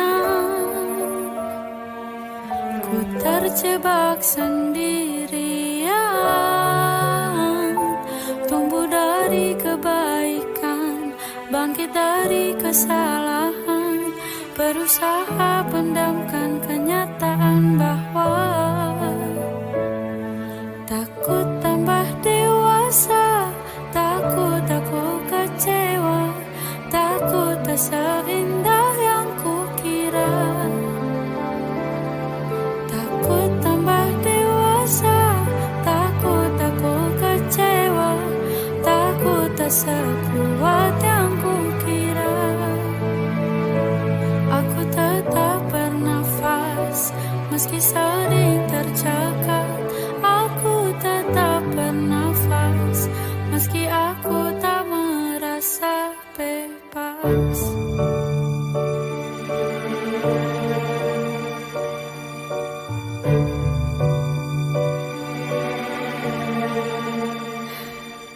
Pertengahan 2000,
sudah dewasa, aku sudah kecewa. Memang tak seindah yang kukira. Aku sudah dewasa, aku sudah kecewa. Memang tak sekuat yang kukira. Aku tetap bernafas, meski sering tercekat. Aku tetap bernafas, meski aku tak merasa bebas. Aku memang tak seindah yang kukira.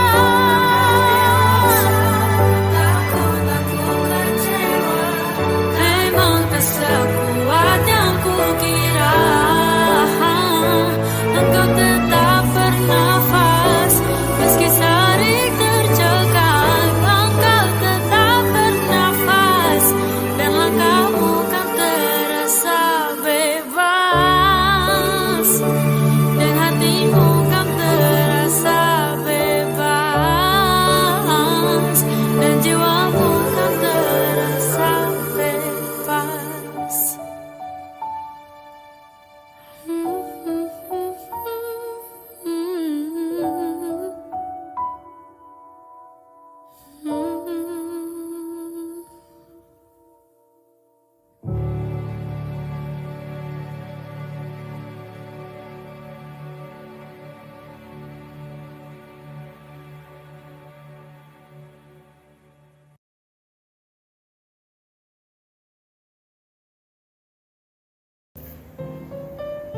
Hello everyone, I'm Chris from Tanjay. I would like to present my personal project. My personal project title is Aeromanta Mark 1. I have a personal interest in aerospace engineering due to many factors. One of the factors fascinates me the most is the knowledge and creativity that develops advanced transportation technology to accomplish humankind's wonders in such way not many people can achieve. As in learning goal, I choose to learn to develop an independent fighter jet concept. I'm eager to learn about aerospace engineering and aeronautics in this project, in which I could use this experience as one of my foundation to my future success. As for my product goal, I want to make a realistic model of a future fighter jet. This model is animated to resemble a real-life fighter jet.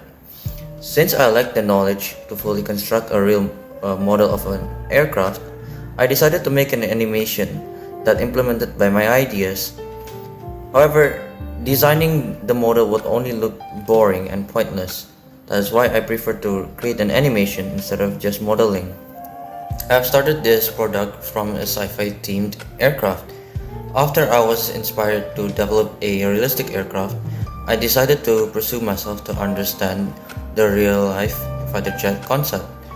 Thereafter, I had to construct 4 different fighter jets to choose for its best design. The modeling took around 3.5 months to complete. This is due to the fact that I have to start everything from scratch, including its textures and components. However, there were drawbacks where my computer isn't able to handle a very detailed design. Therefore, I had to reduce its details and improvise its aeronautics, including its wings and its fuselage. The ETL skills I've developed in this project are critical and creative thinking skills. With critical thinking skills, I explored the different mechanisms of a fighter jet.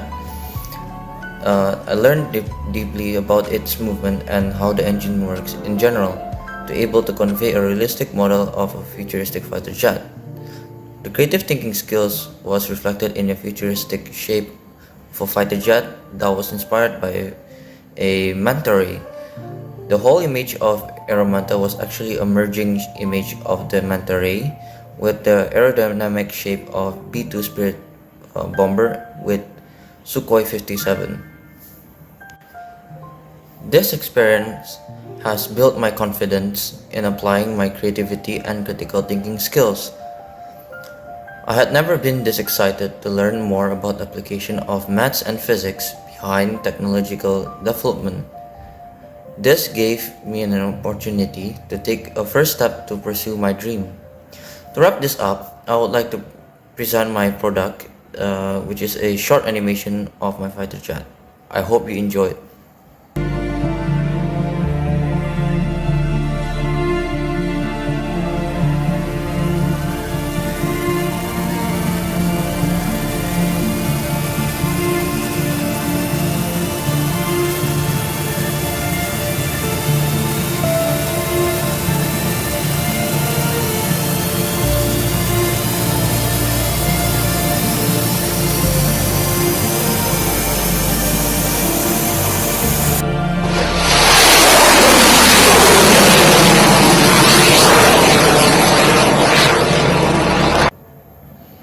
That is all it. However, if you're interested in my content, you can subscribe my YouTube channel and follow my Instagram. Well, I would like to see you soon in my future project. See you next time.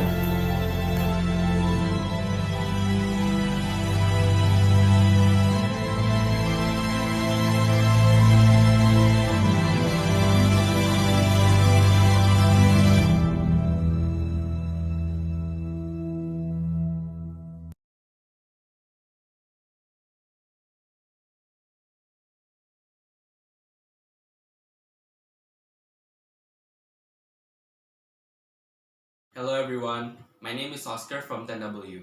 In this video, I will explain to you all about my personal project with the title HydroVeg.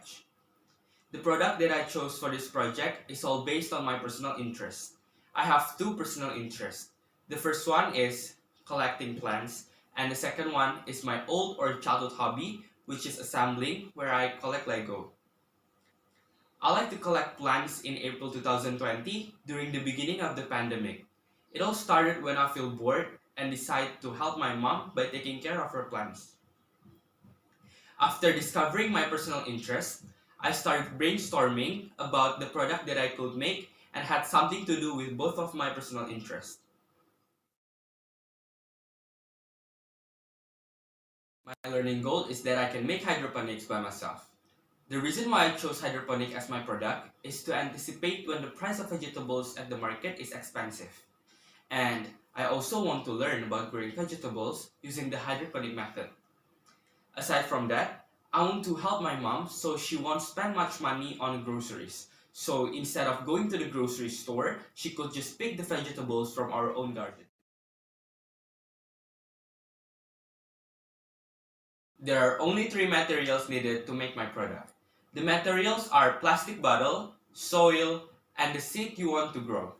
The plant seed I chose is water spinach. I chose water spinach because water spinach is easy to grow and only needs minimal maintenance, which makes it suitable for beginners like me. To make sure that I'm on track, I make an action plan in my journal. Inside the action plan are all of my plans with success criteria to make sure that I know what is the purpose of taking that certain action. The action plan also had a progress note which I had to write down once I did the task already.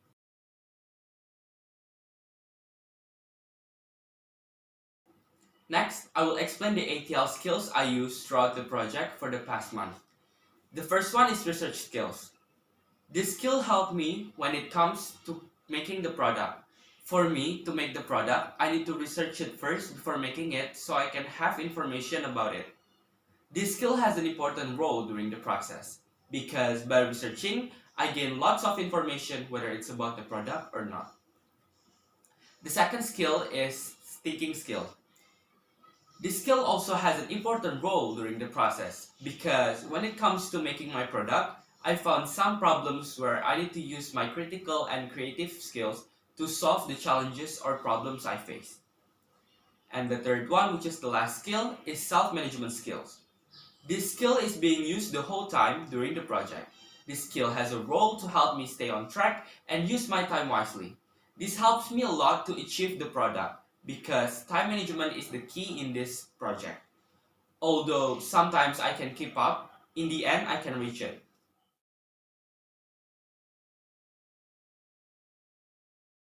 In my opinion, personal projects are fun because personal projects give me a lot of positive impacts such as in terms of ATL skills. In this case, it's time management skills, since I can finally control myself by using my time wisely and staying focused for the past months. Next, I will show you a video of my product.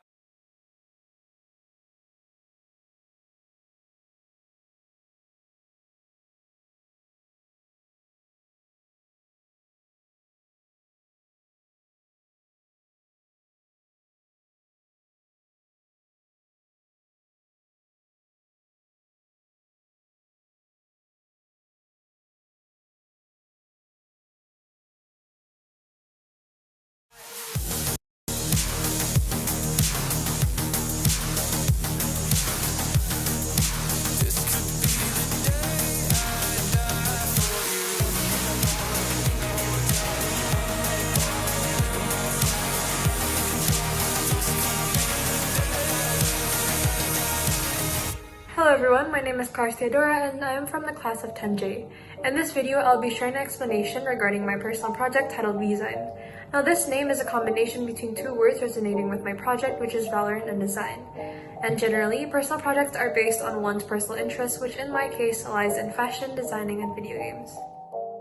So a while back, I grew very interested in a game called Valorant, which led me to become curious about its value in terms of fashion. Now, in this game, there are characters, and they're all very unique and could not be defined in simple terms. And this became a sort of motivational factor for me in tackling the challenge in designing what clothing piece can represent them. For fashion, I wasn't always interested in this until about 3 years ago, when I was starting grade 7, and my fashion style and clothing has developed and changed throughout the past few years. So my interest in fashion has grown even larger ever since quarantine, as I needed to find something to keep me busy and entertained. Now, getting exposed to current trends and outfits has also helped me in deciding my own personal style. I also gained the interest in designing at around grade 7, and I liked designing things digitally with the use of multiple applications, one of them being Canva. So with my ever-growing interest and passion for fashion, gaming, and designing, I thought that this personal project would be the most ideal opportunity for me to learn more about expressing creativity and designing clothes based off characters in a video game. So based on my learning goal, I wish to develop and gain new skills as well as be well-versed in designing and fashion. Therefore, I decided that my product will be designs of multiple clothing pieces based on current trends inspired by the characters in Valorant. Now, the characters in this video game have their own unique outfits, however, some of them are not that fit and nor wearable in everyday life. So I'll be redesigning them for outerwear, following today's trends, and finishing it off with a fashion lookbook about the final clothing pieces and ideas in detailed description. I will also be creating a social media platform on Instagram showcasing my journey in completing the project. The planning and process began around August, where the first thing I did was develop an action plan, and this served as a guideline throughout the duration of this project and helped me a lot in knowing what I had to do and by when.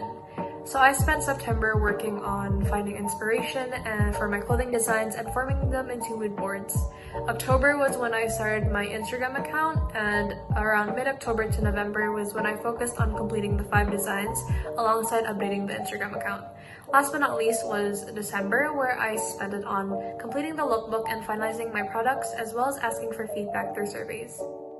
In order to achieve my learning goal on how to express creativity through designing clothes based on characters in a video game, I had to prepare and conduct extensive research. Now, this is the ATL skill I used the most throughout the project, which is research skills, and to be more organized before researching, I created research plans as a strategy. This was really useful for me since it detailed all the main information I needed to cover when completing the research. And when I faced a difficult situation, I would always revert back to the research plan.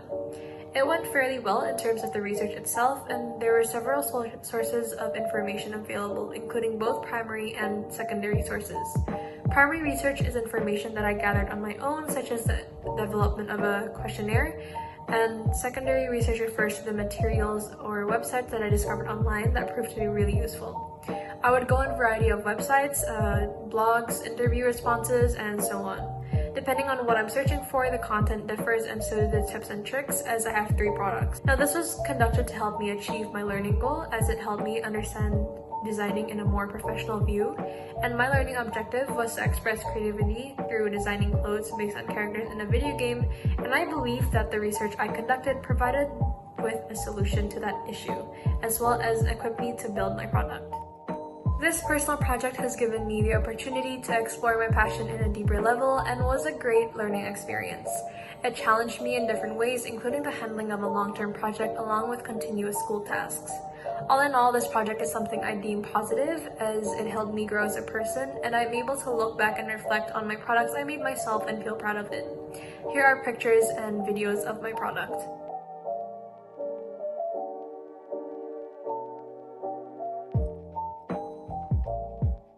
If you would like to see more of my project, you can go to my Instagram at vzyne.id, which will show you posts about my progress, inspiration, and so on.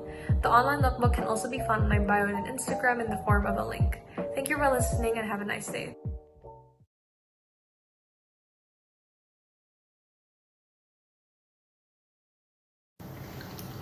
Hello everyone, my name is Glenn Christian Joshua from class 10J, and in this video I will be explaining about my personal project, which is called Stay at Home Tutorials. Before the quarantine was started, the only interest that I had was music and everything around gaming. I liked eating and trying out different dishes, but I didn't really care about how the dishes are made. Once the quarantine was started, the interests that I've developed are culinary and health. Culinary because I spent a lot of time during the quarantine watching shows such as MasterChef Canada, MasterChef USA, Hell's Kitchen, and many other shows that I couldn't keep track of. Health because in this quarantine we are reminded every day of how much the current COVID-19 virus have brought casualties to Indonesia, and also had a lot of families and friends that have lost their loved ones due to the current virus. Due to the amount of casualties that the current COVID-19 virus have brought to Indonesia, I want to minimize the amount of time I have to interact with anything outside of my house. Therefore, I want to be capable of doing everything by myself at home, which is including cooking. My learning goal is, my whole life I've never cooked before, and this is due to the fact that my parents are aware that cooking could create multiple injuries and casualties due to how much fire and heat they could produce. Therefore, I want to prove to my parents that I could cook without any injuries or casualties. My product goal is, I want to create multiple videos on how to cook Sumatran dishes for beginner chefs or beginner cooks, and this video could contain multiple guides, tips, and tutorials on how I made the dish. From the product goal that I've developed, I wish that I could enhance my cooking skills. Other than that, I also can cook dishes by myself without any guidance. To show that I've enhanced my cooking skills, I will showcase all of my cooking on TikTok. And especially since Indonesia is in a pandemic right now, I also wish that I could learn different recipes and not only cook simple dishes. Therefore, to prove that I've actually developed my cooking skills, I would make different tutorial videos of food from a challenging area in Indonesia, which is Sumatra. Sumatra usually has many different spices and ingredients used in their food, and therefore cooking with a lot of ingredients would be a good way for me to learn how to cook better. When making the action plan, I thought of how many times an amateur or a beginner cook would cook these type of dishes. As mentioned before, Sumatran dishes aren't the easiest type of dish to make. They usually require a lot of ingredients and a lot of spices to make. And considering that my target audience of my tutorials are amateur cooks and beginner cooks, I thought of an action plan where I would cook one Sumatran dish every 2 weeks. Also, most Sumatran dishes take 2 to 3 hours to make, and it wouldn't be very ideal for an amateur chef or an amateur cook to make one of these dishes every single day. Other than that, another factor that I considered was the fact that Sumatran dishes contain a lot of chili and coconut oil, which indicates that it's not very healthy for the human body. Other than that, a lot of spices are needed to make a Sumatran dish. For some people that doesn't have too much money, making homemade Sumatran dishes with a lot of ingredients needed wouldn't be very ideal for their economy. To achieve my goal of being able to enhance my cooking skills, I need to be able to have self-management skills. I need self-management skills to be able to know how to manage myself properly in the kitchen. I should be able to prepare all the ingredients, keep the kitchen tidy, and also manage my time well in the kitchen by doing other things while waiting for another ingredient to cook. As you can see from my soto padang tutorial, I had to boil my water, but it would take around 15 to 20 minutes for the water to fully boil. While waiting for the water to fully boil, I would spend some time to make the sauce for the soto. And as you can see from this screenshot, the right side of the stove is used to boil the water, while the left side of the stove is used to make the sauce. I think personal project is such a good way to express the students' interests. Personal project allows the student to create almost anything according to what they like. Whether you are interested in animation, culinary, technology, or even fashion, you are allowed to create anything according to your interests. Even from the very first personal project meeting that we had back in August, our personal project coordinator have encouraged us to pick a product and pick a learning goal according to what our interests are. And here is the video of my product.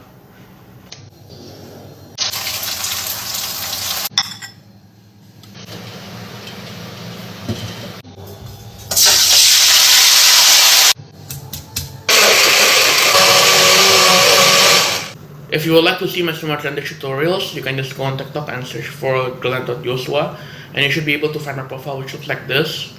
Thank you for listening and have a nice day.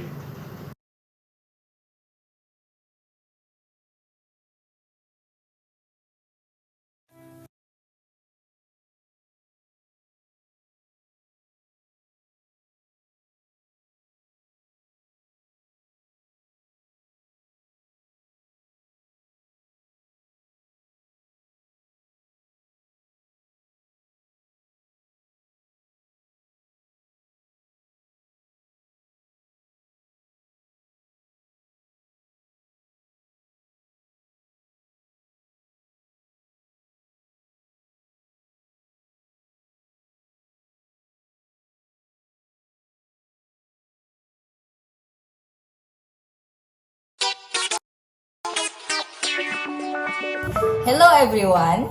So today I'm going to talk about my personal project that I have been doing for the past couple of months. So let's start. But before that, let me introduce myself.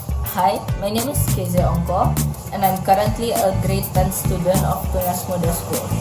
In this video, I will be explaining more about my personal project, what my personal project is all about and stuff like that. But first of all, let me tell you about my personal interest. When I have been growing up with dogs since I was just a little kid, and I have lots of experience with dogs. In fact, in total I have had 13 dogs in my life, and currently 3 of them are alive and healthy. I told you this because this happens to be my personal project. The title of my personal project is Dog Training with Positive Vibes. My project is all about how I train my dogs to do some tricks.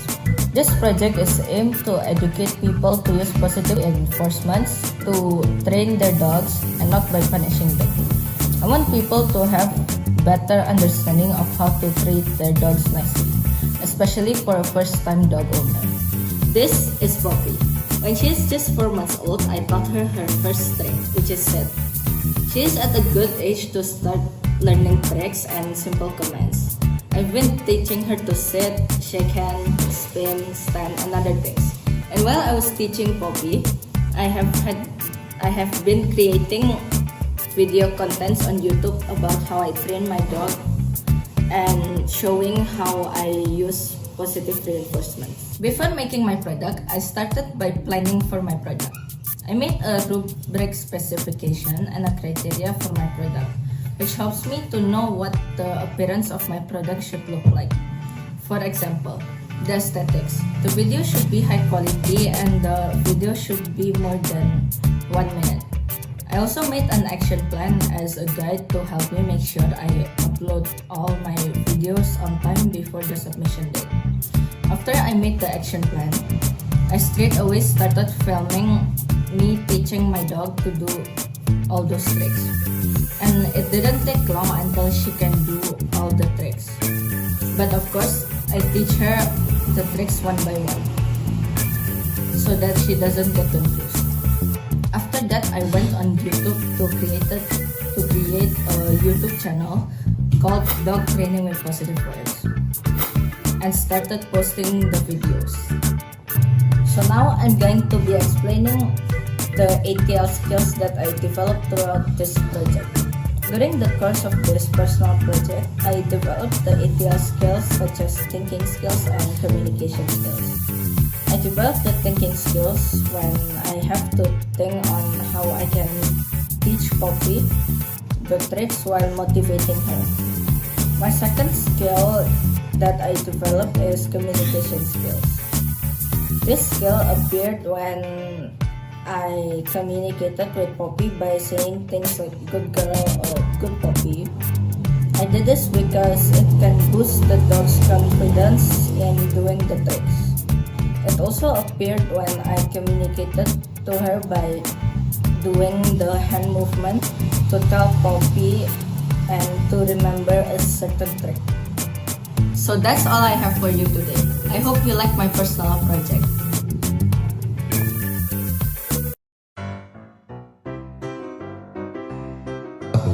Hi guys, so we're going to play ball with Poppy. Poppy, ball!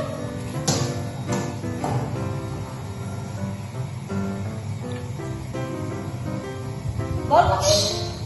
Poppy, ball! Ball! Good, Poppy.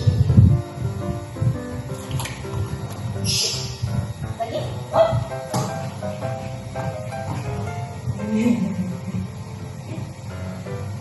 Ball, Poppy! Poppy, ball! Ball! Good, Poppy. Hi guys, so today I'm going to show you guys how I teach my dog to stand and then sit. And stand and then spin. Okay, stand, spin. Good, Poppy. Good job, Poppy. So good. Poppy. Stand, spin. Good, Poppy.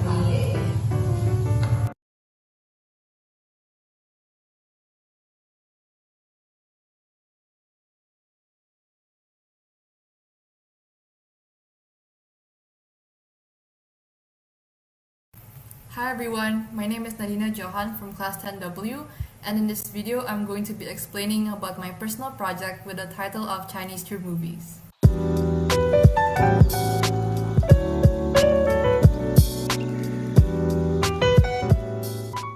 So for my personal interest, I have an interest in learning languages, and in this case, I'm interested in learning Chinese.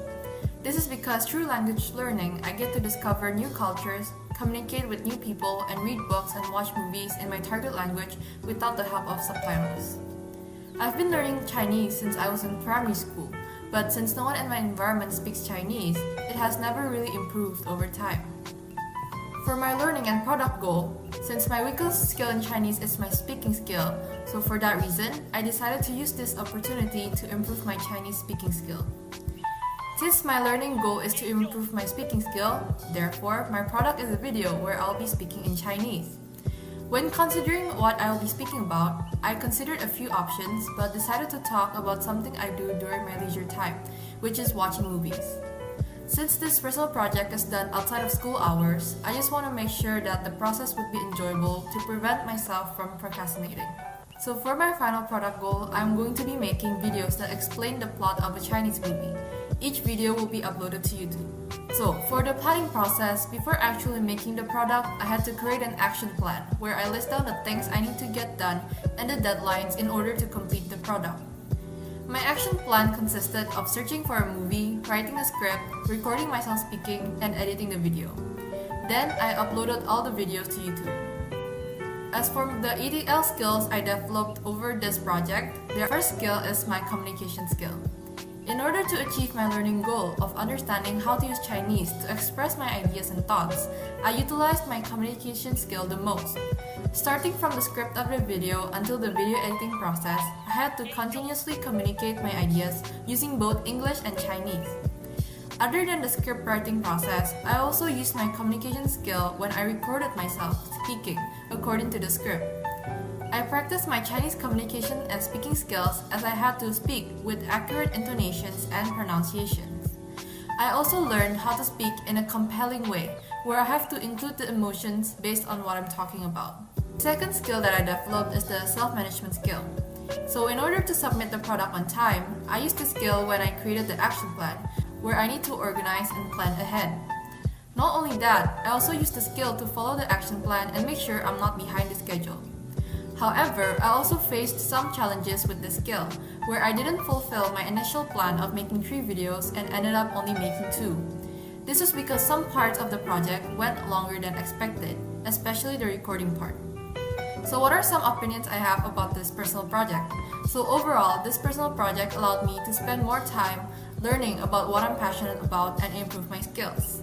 And since this is a long-term project, I improved my time management skill since I try my best to motivate myself to start working on a project and not procrastinate. A tip for the next batch, don't be afraid if you don't know what you're going to do for your personal project right now. Your interests change over time, so you'll never know what you'll be interested in the future. Now, here's a sample video of my product. Enjoy. 有一位父亲，他叫王新成，大家都叫他老王。他有一个孤独症的儿子，他叫大福，今年21岁了。有一天，老爸带着他去大海，他们俩在船上的时候，老王用同一条绳子绑着他自己和儿子的脚，然后一起跳海自尽。不过自尽的计划失败了，因为大福解开了他脚上的绳子。老王得了重病，他肝癌末期了。医生说他只能活到3或4个月，所以他很担心，如果他走了，就没人会好好的照顾大福了。这就是为什么老王带着儿子去自尽的原因了。你不走，爸走，谁来管你？ If you would like to see more videos on my project, you can go to YouTube and search my project's YouTube channel, Chinese True Movies. That's it for my personal project. Thank you for listening, and I hope you have a nice day.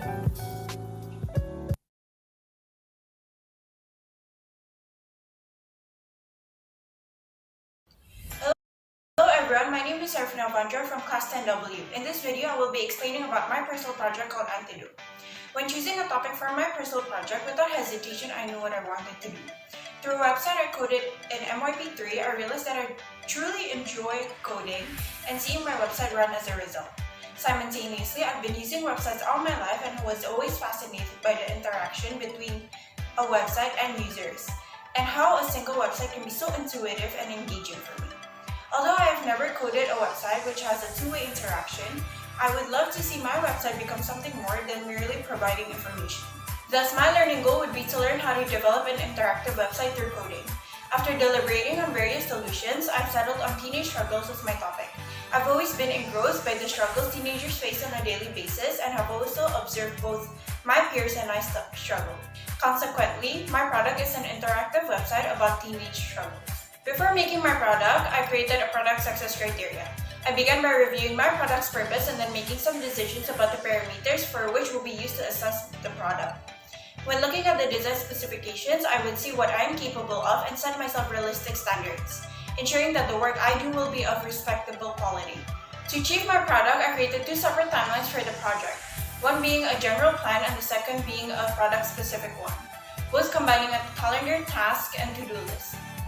The all-rounder plan gives me a general understanding of what I am supposed to be working on in each particular month, while the product-specific plan was created to plan out each step of my product creation process, up until the submission date. While creating my plan, I was careful to consider my success criteria, making sure that I focus on the standards I set for myself. This is the process of making my product. First, I researched on teen struggles based on my research plan.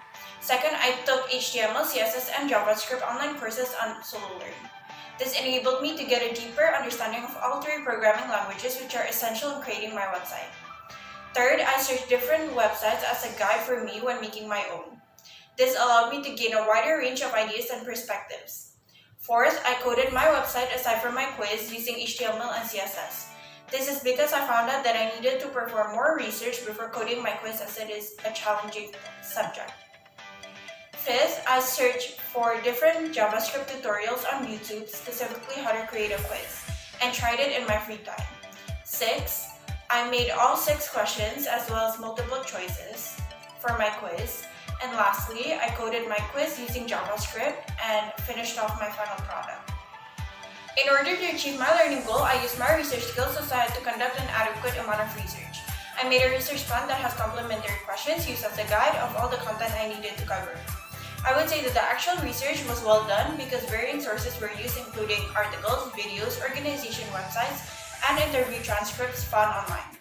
However, since there are abundant unreliable sources, I evaluated each source using the OPVL method in order to see if they were valid to be used. When conducting research, I tried to gather information from different experts, from web developers to designers, and look at a variety of sources. Then I formed a table which allowed me to see the overview of the information I gathered. I think that my research prepared me to create my product and helped me successfully achieve my learning goal. I used my thinking skills to complete my product, specifically critical and creative thinking. When I researched the basic process of creating a website, I understood that it may be a struggle for me. Thus, I had to think creatively in order to be successful. As I was brainstorming and sketching my product, I would often eliminate ideas that were too unrealistic to achieve. At one point, I realized that I was behind schedule, so I had to brainstorm some alternatives, such as using a website template as an inspiration for my own. Once I started coding, I sort of struggled with JavaScript as it was unfamiliar. However, since it is a major component in my website, I needed a way to fix a problem, which was when the quiz ended, the total number of right answers could not be accumulated. Because of that, I searched various YouTube tutorials online and played around with it. This ultimately helped me achieve my product, as it enabled me to ensure that I understood the main programming language used. In my opinion, the MYP Personal Project is a project which has helped me further develop my ETL skills, especially research and thinking skills. It also provided me an opportunity to become an independent learner in achieving a learning goal and product that I'm truly passionate about. This video shows a time-lapse of my website.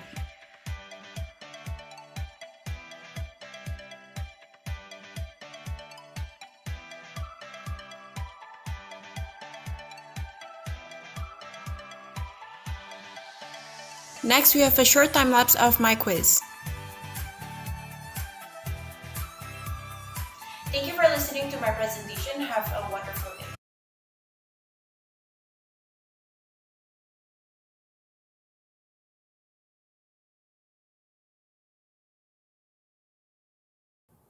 Hello, my name is Zavasha Damian from Year 10W, and the title of my project is titled Restless Thoughts.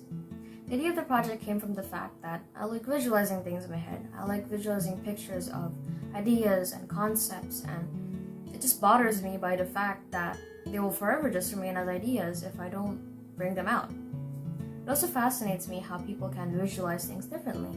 Like someone could see vividly pictures in their heads while some just cannot see pictures at all. My personal interest is art and psychology for that reason. With art, I am able to bring my thoughts and ideas to life. I could make things that I could hold, and I could make things that I could see. Problem solved? No, not quite. Because the next problem that comes with is a self-deprecation that comes with a person who struggles with art. And the only way to overcome that is to put experience into practice. My goal in the beginning was to create a minimum of 5 artworks and possibly learning a new art medium. I was also interested in video editing, as I wanted a way to showcase my artworks and also just talk about it and the process behind each artwork and also the meaning behind each one of them. Hence why I wanted to make 2 videos. But that didn't end up working out because I didn't end up learning something new, and I didn't end up learning how to video edit well. The planning for my artworks is more or less like the planning of my video, just a due date and a list of things I need to get done, and just brainstorming and doing sketches and then doing some practices to make sure I don't screw up. But unlike my videos, it worked for my artwork because honestly, I'm not so sure. I remember just being able to sit down and have fun with my artworks. I was able to put a podcast playing in the background, and I could just hang out with friends in a voice chat and just spend the day doing that artwork. Doing something that I love, something that I haven't been able to do for months because of the amount of work we usually have to do for school. Even if trusting the process worked for my artworks, I should have known that it probably doesn't work for things such as videos, something I actually have to learn because it's still so foreign to me. During the process of creating my artworks, there are several skills that I need to put in. One of the biggest one being thinking skills, specifically creative thinking skills. As I specified in my success criteria that I wanted to make something meaningful, yet also visually appealing.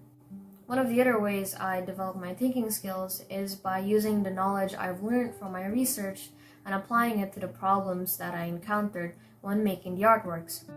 One problem I had to face is when I was using clay to create my very first artwork, which is a clay sculpture of a heart. The thing about clay is that it can take very long to dry, especially if it's large or medium sized. But one way I managed to hit several birds with one stone is by using tinfoil. By using tinfoil, I am able to create some sort of skeleton for the sculpture, helping to mold it easier, and so that I could just put some clay on top of it and mold all the little details that I need on the sculpture. I feel like my end results were definitely affected by my planning. Even though I had my action plan that had due dates of when I want to finish the videos and when I want to finish each artworks, I didn't take into account how long it could take just learning about video editing and getting used to the program. So that had definitely affected the end results of my 2 videos, hence why I don't think it's very good. Personal project is no doubt stressful, as if you are not prepared to be able to balance schoolwork, projects, exams, all while still doing personal project on the side, it can absolutely destroy you. But if you manage to pull it off, in my opinion, it's a very valuable experience because you are able to pick on what you want to do and what you want to learn from it. Even though I did not manage to learn a new art medium or learn how to edit videos properly, I still learned quite a lot and expanded my knowledge on the things that I already knew. And I had a lot of fun doing so because I managed to rekindle my love for the arts. For once, after a long time, I was able to sit down for hours on end and just enjoy the thing I am doing because art is something that I really love. Essentially, your personal project is what you make of it. So make sure that whatever you create, you put your best into it. So in the end, you can be proud of what you did. That's all I've got to say, and if anyone is interested in my artworks, I will put a Google Forms link, which contains the descriptions of each of my artworks and also some questionnaires if you'd like to answer. I'm very interested in seeing everyone's different answers and perspectives. That's all for me. Thank you for listening, listeners, and good luck to the future Year 10 students.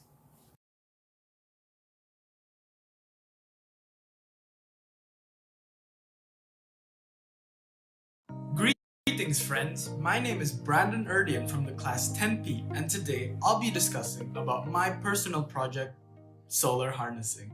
Ever since I was a kid, I've always been fascinated by technology, more specifically its innovations and appliances into everyday life.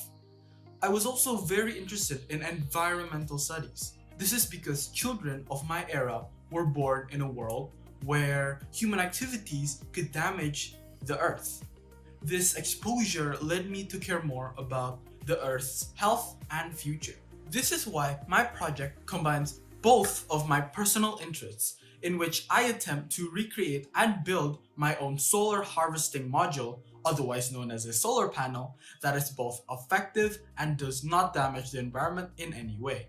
In terms of prior experience, I have never attempted to make a project of this stature alone. This meant that I had to do a lot of research and study to ensure that I understand what I'm doing. I did this through joining a seminar that taught the basics of creating your own PV system, as well as creating research reports regarding the uses and purposes of solar panels.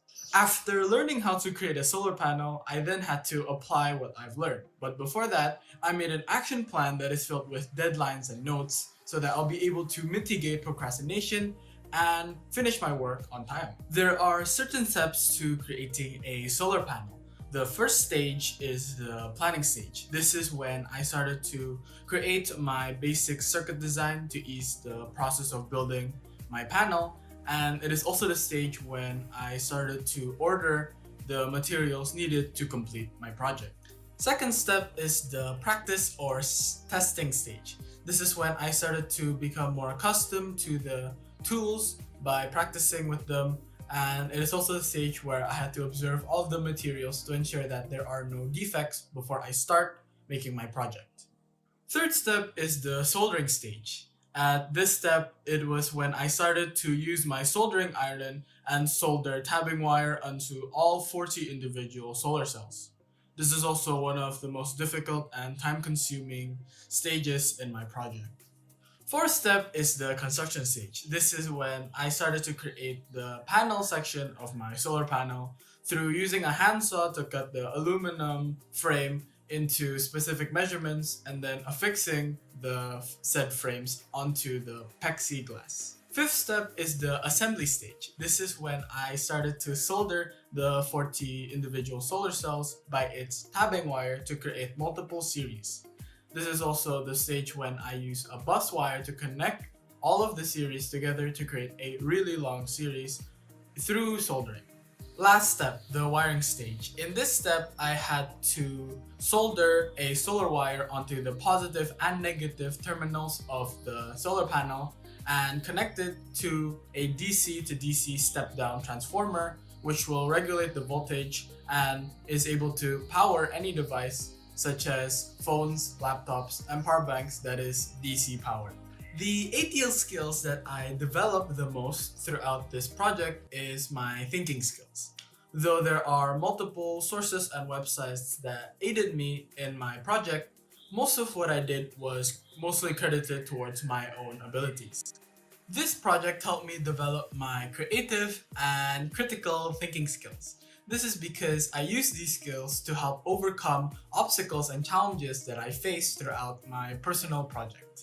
Obstacles and challenges such as why the tabbing wire wouldn't stick to the solar cell, or how to encapsulate the entire panel without breaking the fragile solar cells, were all problems that I faced and overcome through implementing my own thinking skills to help solve the issue. I also learned how to be a better learner through developing and implementing IB learner profiles such as risk taker or thinker. Overall, this project has expanded my knowledge regarding basic electrical engineering. Things such as basic circuit designing, or electronic equipment maintenance, or electrical soldering are just a few things that I learned and developed throughout my journey in personal project. These previously mentioned skills would probably not be possible without personal project, as this project induces me to explore new interests and develop more as an IB student. That is the end of my video. Thank you so much for watching, and I hope you have a good day.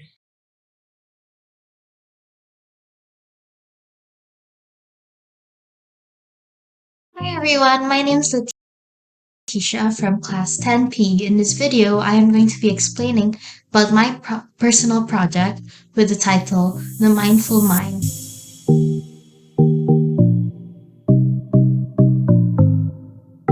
To begin my personal project, I started by finding a topic. This topic will be based on my personal interest. To see my options, I listed them all down and came up with possible project ideas with them. Then I chose the most possible and reasonable project idea. Because of that, for this project, my personal interest is in psychology. More specifically, the various mental health issues and problems. Starting from the very first time I watched a TV show called Brain Games, when I was younger, I became interested in this topic. I became even more interested when I started watching YouTube videos on this topic, specifically watching videos about the mental health problem people experience. My personal interests, I came up with my learning and product goal. Because of that, my learning goal is to learn about the various mental health issues and present ways to help people cope and overcome them. Product goal is creating an informational and interactive book about a mental health problem and ways to cope and overcome it. Interactive books are books that require participation and interaction by the reader. These types of books are better as the reader gets to be more active, focused, and interested in the books. After deciding the learning goal and product goal, I made a success criteria and an action plan.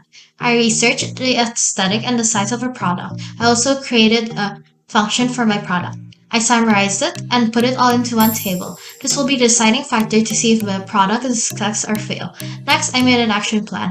I created a timeline to see and have a general idea on what I should be working on and when. After finishing both, I started to make my product. To create my book, I needed to do some research.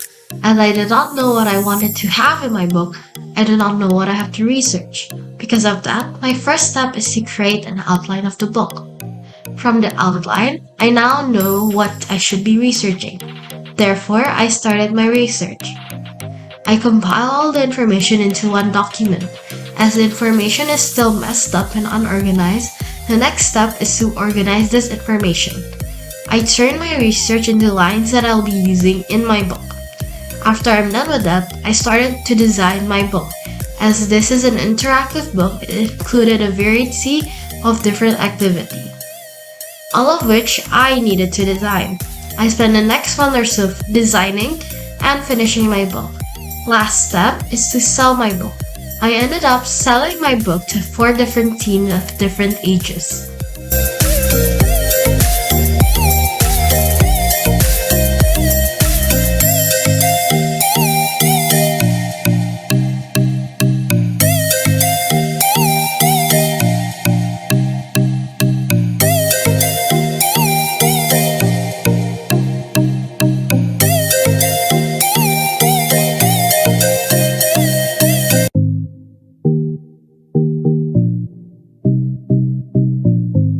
There are a few of these skills that I use. However, for my learning goal, I use my research skills the most. I used the skill when I made a research plan on the things that I needed to research on. I needed to use my research skills to see the different resources that I needed to use. This also helped me in my OPVL too, where I checked if this information was reliable or not. For my product goal, I use thinking skill most, specifically my creative thinking skills and critical thinking skills.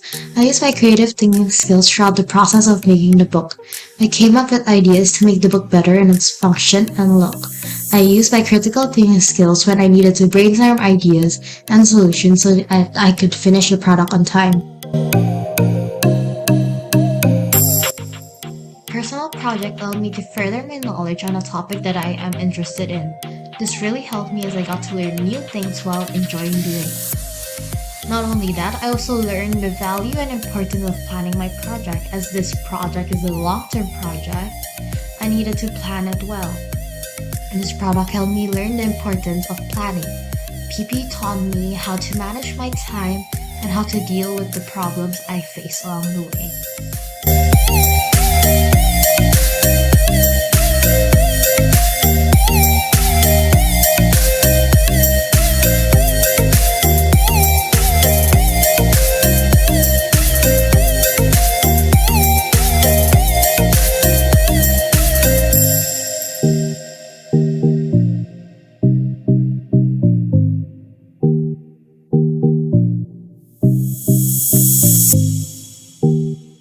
Thank you for listening and have a great day.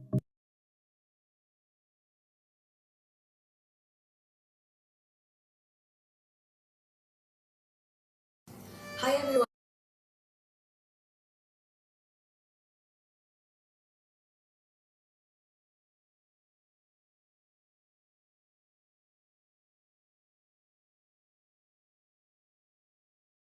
Hi everyone, my name is Madhurendra Pranata from class 10P, and in this video I'm going to be explaining about my personal project with the title Quarantine Student Short Documentary.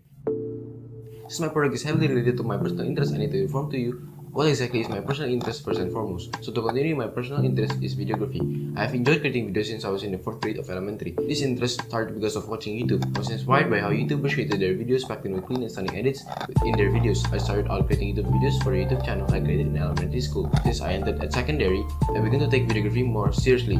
I created videos like documenting trips, creating commercials using products that I had, and entering competitions. I really enjoy creating videos because I enjoy the whole process, such as planning, shooting, and editing, and when the final product is finished, I really enjoy the feeling that I just created something with my own creativity.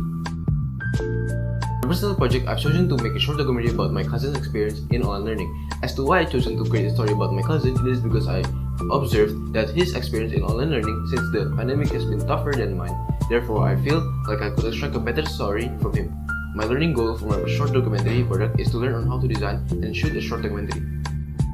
I started the planning process on 18 August 2021 by beginning working on a storyboard which will guide me when shooting and editing. To continue the planning process, on 30 August 2021, I made a success criteria and action plan. On 4 September 2021, I continued working on my storyboard and was able to finish the storyboard on 1 October 2021. Next, on the same day, I met up with my cousin on Google Meet to schedule filming with him. On 4 October 2021, I started executing my product by carrying out the interview with my cousin and finished the interview on 5 October 2021. On 8 November 2021, I started shooting the short documentary. Continued until 13 November 2021, but then I took a break due to schoolwork. On 29 November 2021, I continued filming the short documentary and finished it. In total, the filming took 1 week and 2 days. On 1 December 2021, I researched for music for a short documentary on YouTube and Upbeat.io. On 23 December 2021, I started editing the short documentary and finished editing on 30 December 2021. On 31 December 2021, I have finished with shrinking and uploaded the short documentary onto YouTube. Creating the storyboard took me a very long time because it really has to be detailed and I had to think creatively. I struggled a lot in coming up with scene ideas which consumed a lot of time and resulted in me finishing the storyboard late on 1 October, which was planned to be finished on September 29 before the end of September. However, to solve this problem, I had to surf through the internet and gather inspiration by watching other short documentaries and documentaries. This solution ultimately helped me to achieve my product faster as it allowed me to progress further by giving inspiration and reference. In the picture, you can see evidence of the use of inspiration and references, which are some of the steps I took to develop my storyboard. After getting the storyboard, I had to brainstorm important questions to ask for the interview with my cousin, which needed creative thinking skills. I also had to think creatively on the shoot of the short documentary because I had to find ways to light up the scene well, find aesthetically pleasing camera angles, and manage my time to shoot since I have school as well, which required critical thinking skills. I just want to show this passion into my project, to be able to try new things and try new skills because I want to continue it further in my life. The fact that we have the opportunity to do that in school through personal project is amazing. Here is a trailer video of my product.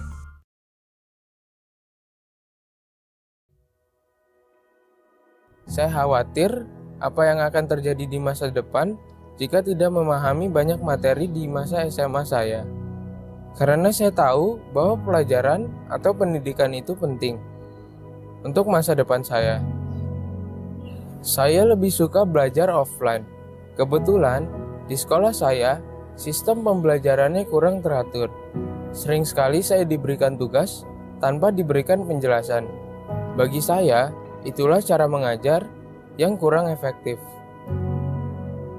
Karena sistem pembelajaran yang kurang efektif, ini membuat saya susah untuk memahami pelajaran sekolah.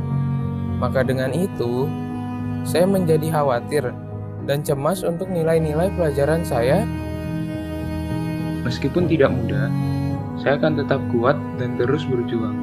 Saya tidak akan membiarkan COVID-19 menentukan masa depan saya.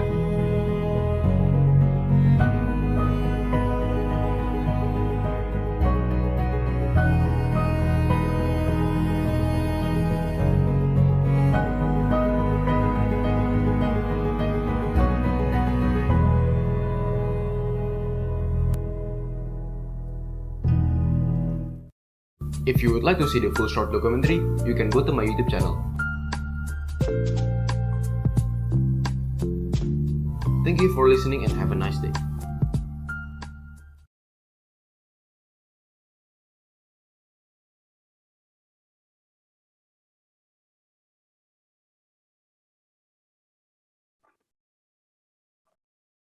Those are some really great stuff. And sorry to stop the party, folks, because it's break time again.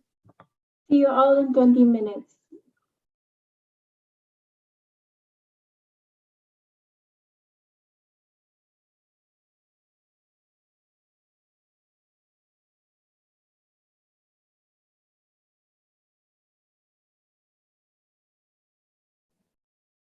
Hi, welcome back. I'm your host, Viva Vendetta. And I'm Eddie Brock. And together, we're the Queen of England. People of the place, time to sit back, relax, and please enjoy the show. Roll the clip.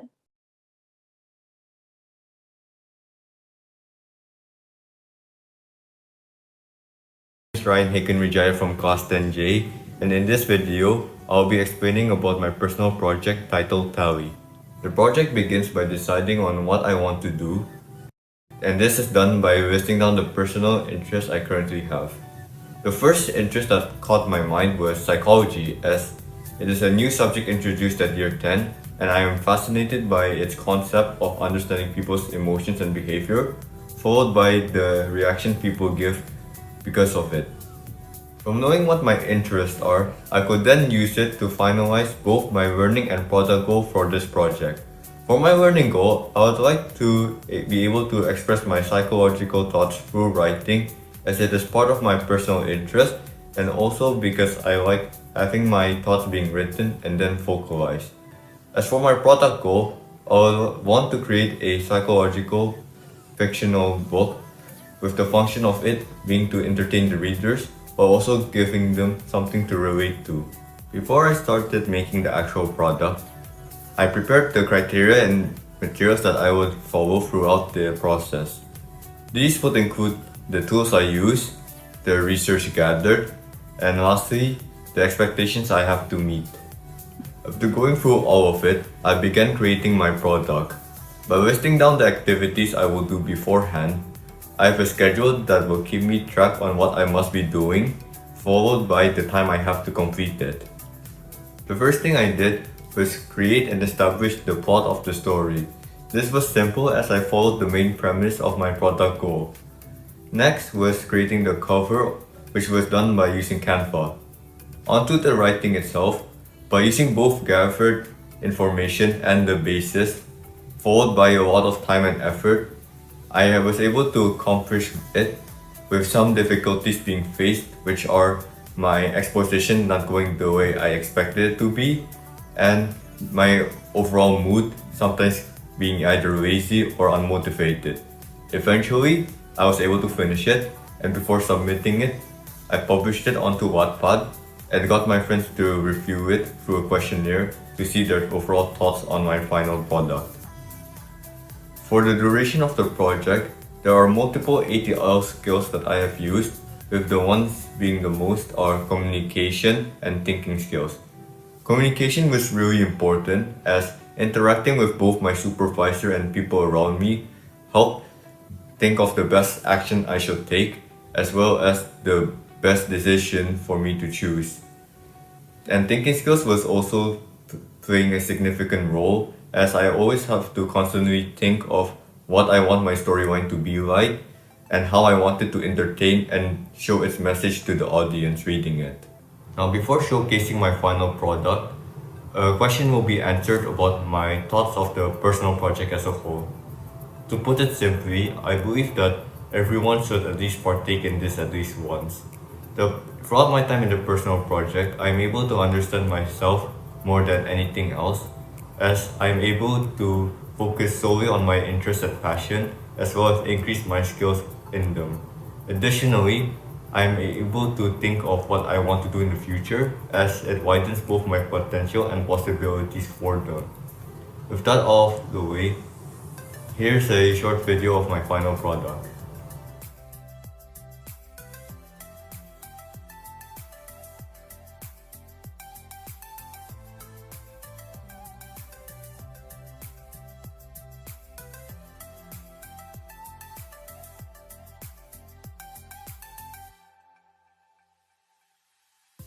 Now, if any of you are interested in reading my short story, feel free to copy the link currently being shown on screen.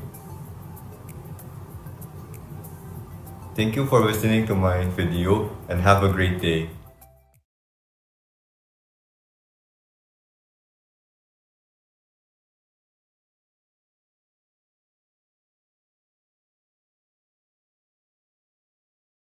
Sarafina Fendi from 10P, and this is my personal project called Gift for Ravens. Since my personal interest is drawing, I knew I wanted to take it to the next level for this project. And I know if I wanted to grow my art into a possible future career, I need to learn how it can impact other people. Hence, I made it the learning goal for my project. And as for the product, I thought what better way to learn how art can impact another person than taking commissions. So I aimed for 6 commission pieces for my final product. The theme of the commissions was around loved ones who passed away, because I wanted my art to have a positive impact, and maybe through this way I can help with people's griefs and or memories. So I made the commission announcements, did interviews with the clients, communication ATL skills. I figured out the composition of the piece, how to showcase the most memorable features of the people of the piece, thinking ATL skills. and cried and laughed and drew a bunch more, and we're finally here. After 6 months of grueling creative work, I can safely say that this project has thrown me out of my comfort zone in a good way, and I have learned plenty both as an artist and as a student. I summed up all the hard work for everyone, so please enjoy.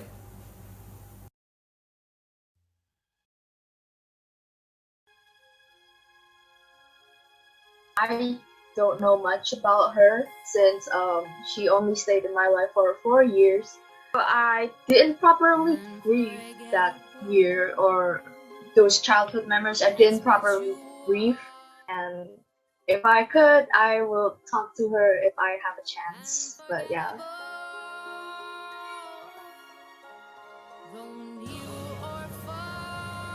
I cannot cry because I'm in the middle of class, but like, oh, she looks calm.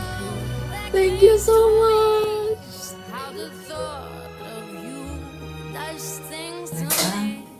Orang tua yang baik.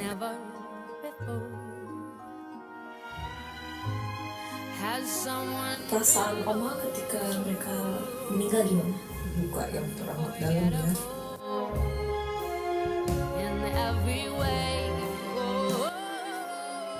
Apa foto saya bertiga sama ibu bapak saya nggak ada, itu aja. Ya, gimana rasanya lihat foto itu? Senang sekali. Kelihatan ketawa semua. Ada senangnya juga.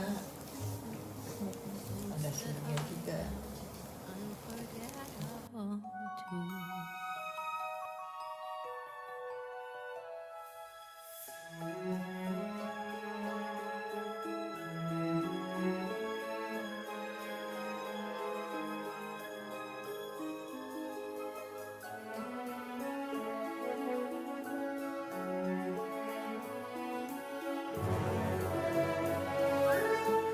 Ini reminds rumah si apa malam yang lama ini ya. Ada pohon ini. Nggak grieving lagi, tapi membuat itu aja apa ingat lagi memorinya gitu sih.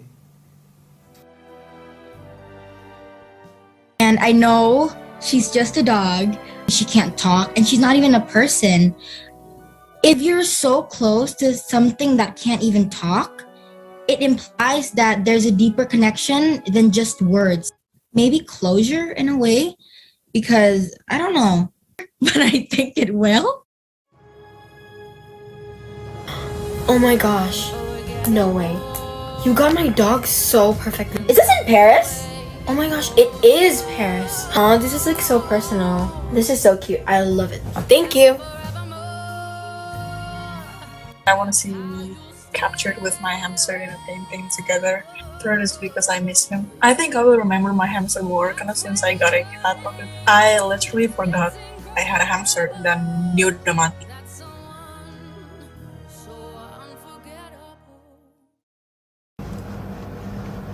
My God, so wholesome but also heartbreaking. Thank you so much. This brings back lots of memories with me.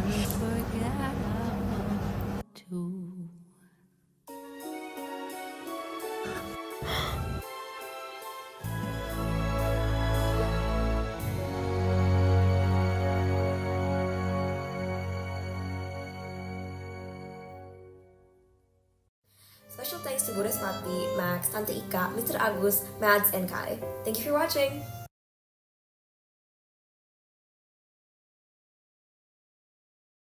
Hi everyone, my name is Eleanor Crisabarichum from class 10G. In this video, I am going to explain about my personal project with the title Making a Song Arrangement. I hope you all can enjoy listening to my presentation, and without further ado, let's get started! So first of all, I'm going to tell you guys about my personal interests. My personal interest has always been in music. I started playing the piano when I was 5 years old, and since then, music has been a part of my life. I mostly play classical songs, but I wanted to try something new and different, like playing pop songs. I thought to myself that this personal project would be a great opportunity for me to explore more of my music skills. Therefore, for my personal project, I decided to do something that is related to music.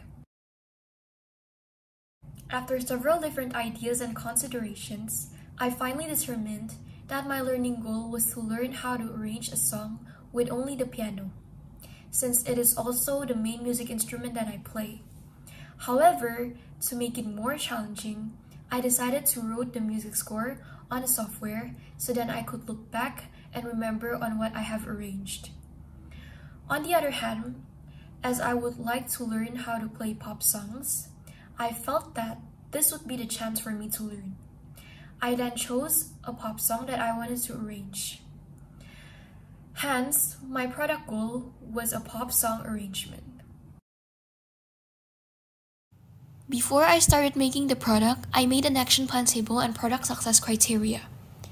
I had my action plan with me the whole time because it helped me in managing and tracking my time. Meanwhile, the product success criteria guided me in achieving the expectations of my product. I also conducted an interview with my teacher as a primary source and did a research on the internet as the secondary source. After I felt like I have collected enough information, I then started creating my product. I created my product step by step based on my knowledge and information that I got. Throughout the process, I had meetings with my supervisors as well as private lessons with my music teacher. They gave me useful advices that really helped me out when I struggled. Despite the difficulties that I faced during the product making process, I eventually figured everything out and finished it on time. Afterwards, I sent out a short survey to my peers and reflected on the results by creating a 1-point rubric. There were some parts where I still need to improve and some parts that were already good enough. But overall, I am quite satisfied with the results of my product. The two ADL skills that I developed the most during this project were the research skills and thinking skills, especially in creative thinking and critical thinking. I used the research skill mostly for my learning goal as I was still an amateur, so I did a lot of research in order to collect as many information as possible. Whereas the thinking skills were mostly applied during the process of making the product, as uniqueness and creativity are needed when making our own song arrangement. Other skills such as self-management skills and communication skills were also used during the whole process of this project. In my opinion, this personal project has given me a lot of positive impacts to myself. One of the takeaways that I got is to be more confident and believe in myself. Furthermore, I can also went out of my comfort zone and challenged myself into trying something new. Although the process was not easy, I did enjoy doing this project as I can explore my personal interests while gaining more knowledge and skills that will be useful for me in the future later on. For the next part, I'll be showing you a video of my product.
would like to see more videos like that, please subscribe to my YouTube channel, drop a like, and leave a comment.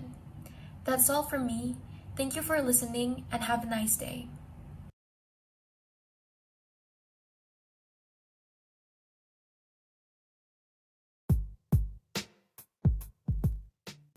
Hello everyone, my name is Angelin Sutanto from class of 10P, and in this video, I'm going to be explaining about my personal project with the title of A Guide About Eating Disorder. Starting with my personal interest, my interest lies in reading books. From a very young age, books have always interested me, whether it is fiction or non-fiction. After reading many books, I have always wondered about the process behind creating it. Besides that, I also enjoy learning new things, so I decided to choose the topic of eating disorder. This is because it is a topic on which I've not delved into much, but I've heard many cases from family and friends. In the end, I decided my learning goal would be to learn how to write a book and learn more about eating disorder. Henceforth, my product will be about making a book about eating disorder from its different types and treatments for it. To begin with, I started with doing research as this is the most important part when creating the planning. I had to fully understand the concept of what I'm trying to do before actually trying it out. I started researching first about writing before going on to the planning of the structure. Afterwards, I created my success criteria and action plan as it is used for me to follow throughout the entire creation of my product. I then conducted basic research on eating disorder because it is important for me to understand at least to a certain extent before creating the book outline. After finishing the outline, I started first with creating a design sketch for my product so I can possibly gain an idea on how I want it to look like. As this is a new topic to me, I needed to do a lot of research to completely and fully understand what eating disorder is. Since my outline had been made, I organized it in a way where each chapter would be talking about a different type of eating disorder. So it would start off with an introduction, then the next chapter will be explaining about anorexia, following that would be bulimia, then binge eating disorder, and then pica and more. Each chapter will be explaining about its symptom, causes, complication, how it is diagnosed, is it serious, and most effective treatment. If there are any more interesting facts that I found, I placed it in as additional info. While researching for the information, I OPVL'd all the sources to make sure all the sources I used were credible and trustworthy. I wrote this all in a Google document as it was the easiest platform to use, as well as to make sure I won't lose the file. To make the front cover and the back cover, I decided to use Canva, as this is a good software for me to use to make a book cover. After completing both the book content and book cover, I compiled this all into a Microsoft Word document. It is the most simplest way for me to compile both the information and the covers together while being able to add all the other details like page numbers and pictures. After compiling everything, the last thing I needed to do was to recite my sources. This was essential as the information I took I got from the internet, so putting an in-text source was important to prove I'm not plagiarizing. The book I have will be a free product since it's informative and a way to learn more about eating disorder. I don't need to earn any profits from this as my goal is to allow others to learn more. The ATL skills I have mostly shown during the time I did this personal project is researching and thinking skills. To achieve my learning goal, I used a lot of research to figure out the topic I'm learning about, which is eating disorder. I had done a research outline for me to follow throughout my entire personal project, so I don't get lost and can go back to it if I do. To further verify my research, I had done something called OPVL, which is an acronym which defines as Origin, Purpose, Values, and Limitation. This was a way for me to identify and verify all the sources I used and make sure it was credible. I used sources from both personal experience as well as professional writers to get a balance between the two and get each side's perspective. As for me to achieve the product goal, I used mostly thinking skills. This is because I needed to carefully assess and understand all the information that I read. I had to manage my time well so I can both research and organize the information given, as well as add anything necessary. I think personal project is interesting to do. Personal project can be used as an outlet for me to accomplish new things by inquiring a topic of my own interest. Along the process of doing this, it is a little taxing and difficult to say the least, but it really allows me to explore something which I probably would have never done if I did not do personal project. Personal project can be used as a way to improve our skills as we're learning about a topic which we are interested in. Personal project allows students to be able to inquire new things and be creative with how they do it. It allows students to experiment, learn new techniques, and gain new ideas. Finally, here is a short overview of my product.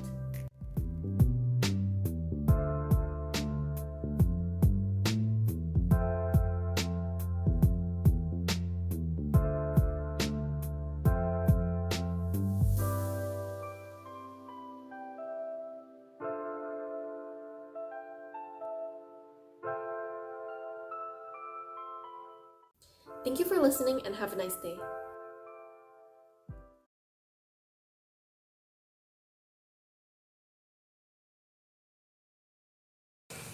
Hello everyone, my name is Valerie Lovrin Kusuma from Class 10P. In this video, I'm going to explain about my personal project with the title Taking Photography and Videography as a Professional. As heard from the title, my personal project is associated with photography and videography, which has been one of my personal interests ever since I was little, mainly due to my father opening a photography studio that led me to develop a sense of curiosity on cameras. When I got my first camera, I could never stop taking pictures around the house. Therefore, I decided that my learning goal should be about how to take photography and videography as a professional. To be able to achieve this learning goal, I decided to make a simple beginner's book about it for my product goal, since writing is also one of my personal interests. Before creating this book, I had to do a lot of planning. This planning involved doing a lot of prior research, which also required a research plan. When conducting my research, I had to think about all the things that I needed in order to achieve my learning goal, and to create a reasonable success criteria for my product. The success criteria included strands from the design cycle, using things such as aesthetics to assess my product on. Continuously, I also had to make an action plan filled with the tasks that I need to complete throughout the whole personal project timeline, and the dates that I will need to complete them. One example of the task written in the action plan was conducting an interview with a professional photographer and videographer.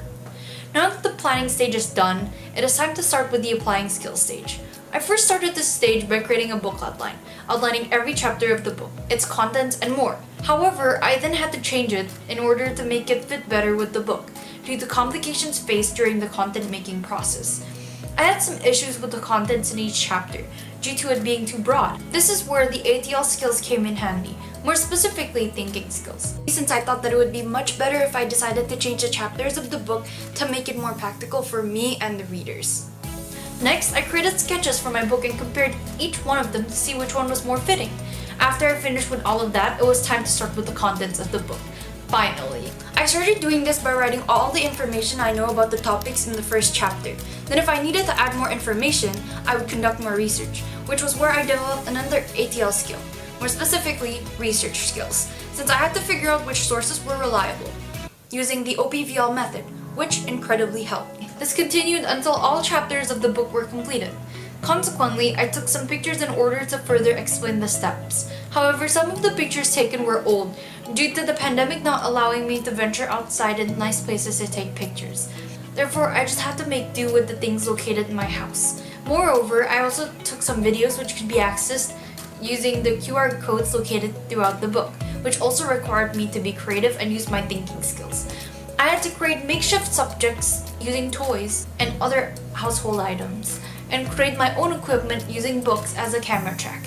It might not be the best videos ever seen, but it still somehow managed to match with the success criteria. The whole product making process was extremely difficult, tiresome, and time consuming. However, it all worked out in the end since it was time to put the whole product together. I used Canva to do so, and this is where I designed the book, incorporated all the text and pictures. Now it is time for the product showcase. Here's the video of the product. As you can see, my product is an ebook about professional photography and videography. It is quite a simple ebook with only 145 pages. After all, it is made for beginners to easily understand some professional photography and videography techniques. My ebook is accessible to anyone since it is free. I decided to make it free because I used to be a beginner who didn't understand anything when it comes to photography and videography. Therefore, I didn't know where to begin when trying to learn about it. I wanted to purchase lessons, but I thought that it was not worth it, and I tried watching YouTube videos, but it was quite confusing since the topics were difficult to understand. Thus, I just stopped trying to learn about it. From this experience, I decided that my book should just be free for anyone who is interested in professional photography and videography. All in all, I would say that the personal project process was quite satisfactory, especially towards the end since I got to see my product all done.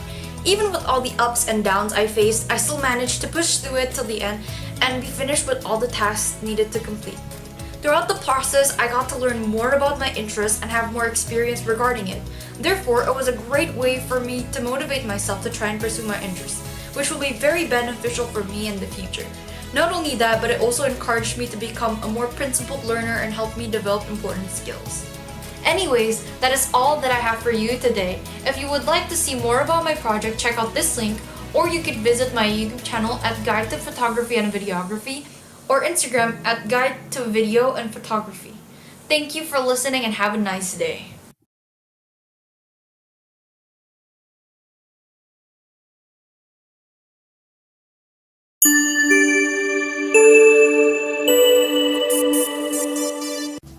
Hello everyone, my name is Gavin from Class 10W, and in this video I'm going to talk about my personal project called The Silent Speaks. For this project, I decided to make a sign language translator app. What inspires me to develop this is when I was just a little kid. I used to play games all day long when I had free time. And suddenly I like to imagine myself as a character in my favorite games. Very fun actually. And I started to love creating things, and this just got me interested on making apps. So when my year 9 homeroom teacher asked me for the topic of my personal project, I immediately said that I want to help disabled people, for those who have a hearing disability. And it's got my mind for something. Thus, I wanted to make a sign language interpreter to help disabled to enhance their communication and training. Throughout these past 6 months, I planned step by step, researching, making drafts, critical thinking, and developing to the final product. Although I've set a timetable, some schedules were on time and some I don't. I've also used my research skills, thinking skills, information analysis skills, and organization skills throughout this project to get the idea to my final product. Now, as a first-time coder, I've made several success attempts, and there are also some failures as well. Yet, I've learned something bigger to be better in future projects. Now, I want to show you my trial videos. Glass, sign language, glass. Yeah, but something like that. Alright, I'm gonna try it out again to name. And it'll change. Nama, and then what is the sign language? Nama. Yeah, so it did work, right? The next video that I'm going to show you are my apps, coding and system. So, this is my project from the Silent Speaks 5. As you can see, this is only for phones, both Android and both iPhone. And this is for my Android, and first off, these are the alphabetical limited database. I wish I could do more, but oh well, infinite database. And here, as you can see, you have to type the English word, and then it'll translate to Bahasa, and then later it will translate to the sign language. And then these are the code section. So this is for the Google Translate from English to Indonesian, and this is for the sign language. And then these are like for the pictures to appear, and these are the pictures for them to appear when the word says blah something, and then they'll respond to that word. And yeah, it's kind of a lot though. According to surveys that were given out, my product was overall successful, even though it's still beta. In the future, I was thinking that I would love to run my database from my Laravel database, and I would love to make my picture translations from sign language into animations or sprites. Okay, so if you'd like to see more, go to this Instagram link to see my content. While you're at it, don't forget to follow me. And thank you for listening to my presentation. I hope you enjoy it, and have a good day to all of you. Goodbye.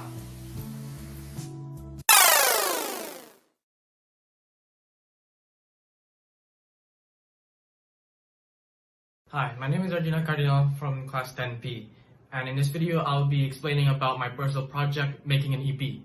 I've enjoyed playing drums for the longest time by now. Ever since I started playing the drums in year 6 for the practical exam, I learned more and more about it, and I became fluent in drums. And that made me want to be able to create music, since I've heard all of these songs, and it made me interested in music making. And since my dad was very fluent in song recording, as he did it when he was in college, it made me interested in song making as well, because my dad did it.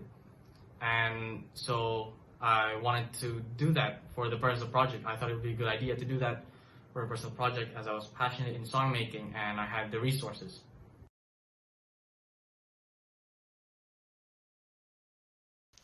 My hopes for my learning goals are to become more fluent in creating songs, to be able to make songs very easily, as during my personal project figured out the musical engineering aspect of making songs was very frustrating. I previously wanted to put in my vocals into my songs, but it was very difficult, and every test recording of my voice sounded too monotone and didn't hit any notes. My solution to learning how to make songs is to create an EP consisting of around 4 to 6 songs, to test the waters and learn how to make simple songs to get me started on song making. Using a lot of my ability in critical thinking to understand the workings of the soundboard as best as possible was a difficult task, as it took a huge chunk of my time. The device itself was complicated on its own, however, to pair it with the tuning of the instruments made it even harder. Another big part of the project required me to push my creative thinking abilities to its limits, as making music requires a lot of imagination. Utilizing my creative and critical thinking skills, I was able to create my songs with some relative success, though I'm fully aware that my songs are amateurish at best.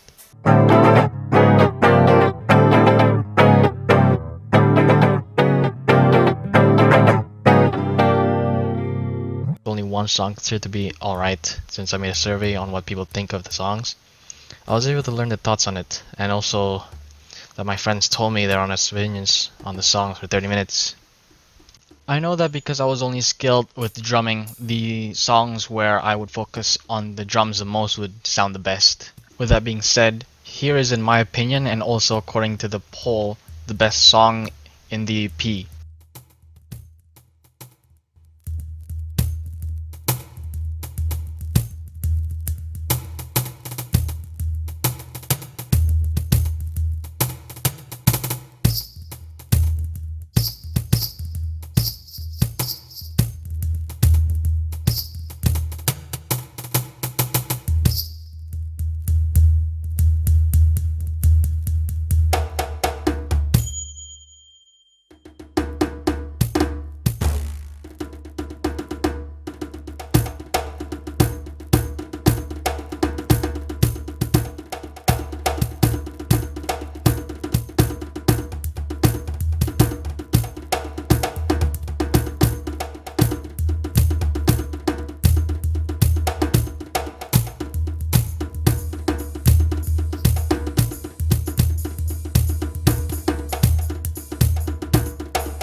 I would say that the personal project is a great way of starting something new, as the deadline greatly helps in speeding up the process of starting new hobbies or projects. However, I think the strict protocols should have been toned down a little. That concludes the end of the video. If you want to listen to my other songs, you can find them here.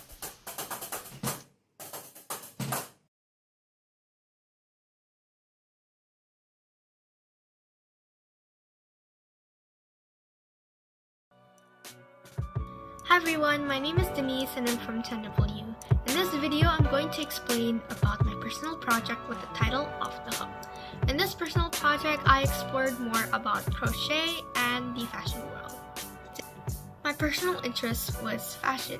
I've always been captivated by the beautiful pieces of clothing in stores, and in fact, I used to have these top model drawing books when I was little that allowed me to design my own dresses and outfits.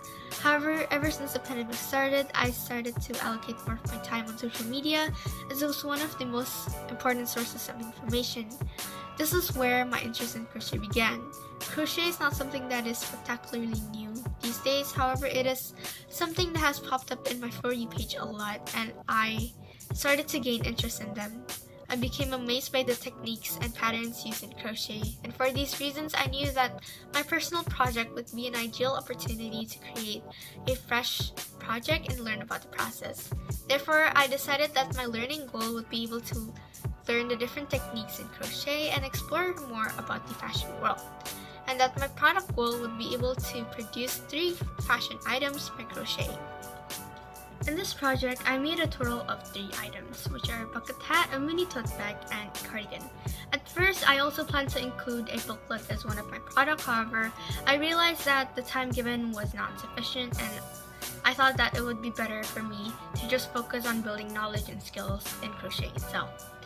To start my project, I had to think creatively in order to make my product unique, such as brainstorming what kind of style or color combination I should use for my product. By brainstorming ideas for my plan, the process of creating my product became a lot easier as I was able to refer back to my plan whenever I needed to. And this was done by creating tables and sketches. In the process of making the product, I often refer back to my plan and success criteria. I also use the tables and sketches to guide me in case I would stumble upon a problem. And overall, I think that the process of making all 3 products was successful and able to produce products according to my success criteria. In the process of creating this project, I developed all 5 EDL skills. However, the EDL skill that I developed the most is making skills. After finishing my research, I realized that there are other things that should be considered as well. Despite creating the product by using crocheting techniques, I also had to choose what type of stitch I'm going to use, what type of yarn, the hook size, and the color. However, I also do consider my limits as a beginner, and sometimes I need to cut off unrealistic ideas. Aside from that, I also struggled from unexpected errors or problems that occurred during the process. Due to this being my first time conducting an actual crocheting project, I am not quite familiar with providing appropriate solutions in crochet. Therefore, this led me to use my critical thinking skills to solve such problems. When I realized that I was far behind schedule with my 3rd product, I brainstormed alternative ways for me to complete the project. With the limited time I had, I carefully made wise decisions to change up a few things while keeping my product according to my success criteria. This solution ultimately helped me to achieve my product goal as it allowed me to brainstorm creative ideas for my product and its process. For me, personal project is an opportunity to explore your passion. It is a very important step into develop new skills and new knowledge, and personally, as a result of my personal project, I now feel more comfortable in taking risks in learning as I now understand the infinite opportunities and impact in my learnings. From zero to producing such products, I think that I made a great leap through this personal project. And here, I'm going to show you my final product.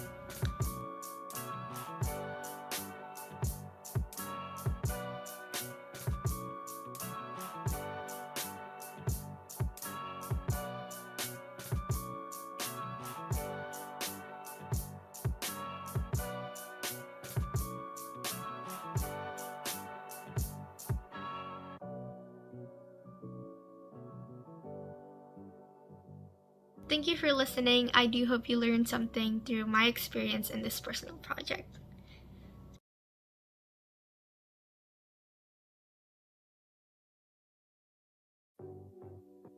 Hello everyone, my name is Leah from 10J, and I will be telling you about my personal project, Dive in Dance.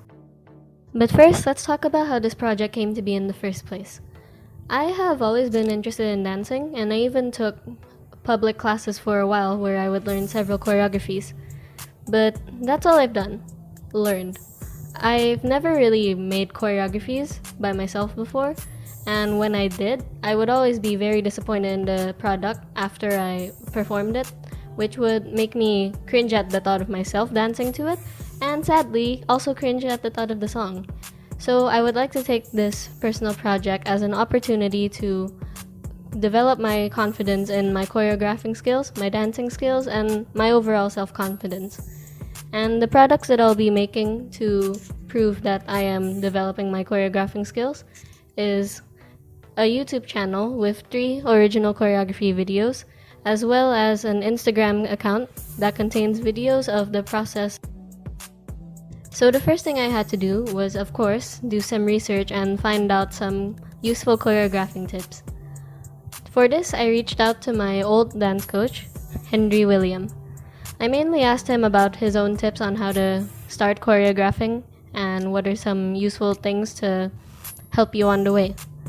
Other than that, I also did some secondary research, basically using the internet to answer the questions that I asked him. So at this point, I've already gathered a good list of tips and tricks that will help me along my choreographing journey. So now the next step was to find songs to choreograph. The first song that I chose was Like That by Doja Cat.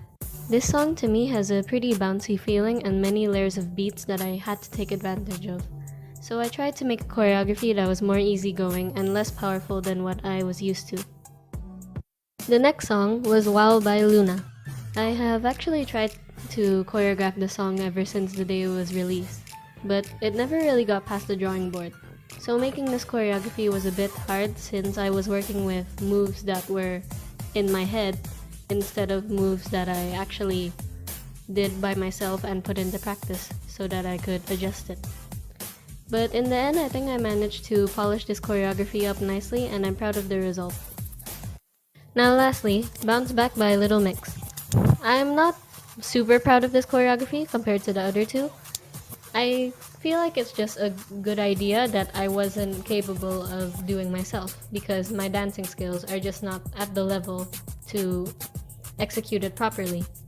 I had an idea where I would change the amount of power and energy that I put into the moves depending on the speed of the song or the intensity of the beat, but simply because my power control and my stamina wasn't as good as it should have been, I feel like the choreography doesn't look as good as I wanted it to. So here is the Instagram page. And here is the YouTube videos. I hope you enjoy.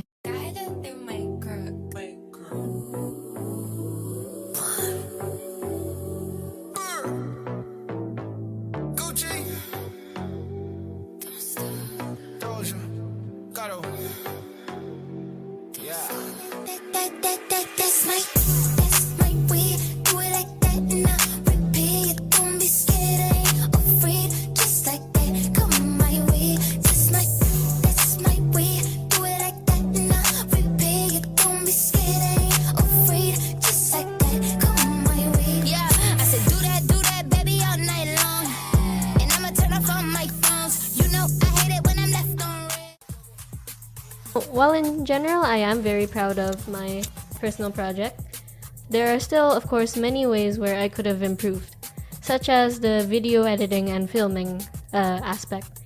In the Like That video, you can see that the lighting is like very dark, and you can still see some parts of the furniture that I tried to hide. While I did improve that in the filming aspect for the other two later videos, the overall video editing is super simple, and I would have liked to change that if it weren't for my poor time management skills. Another thing I could have done to improve my personal project was to be decisive from the very beginning about what I will be doing for the personal project. Because in truth, this wasn't my original plan. My original plan was to learn choreographies from a number of different dance genres. But due to my poor management skills and the difficulty in finding free classes, I could not go through with that plan, so I had to settle with this one, which I'm very happy I did, by the way. This was much more manageable and also much more fun. So, that's all I have to say about my project. I hope you enjoyed, and thank you for watching.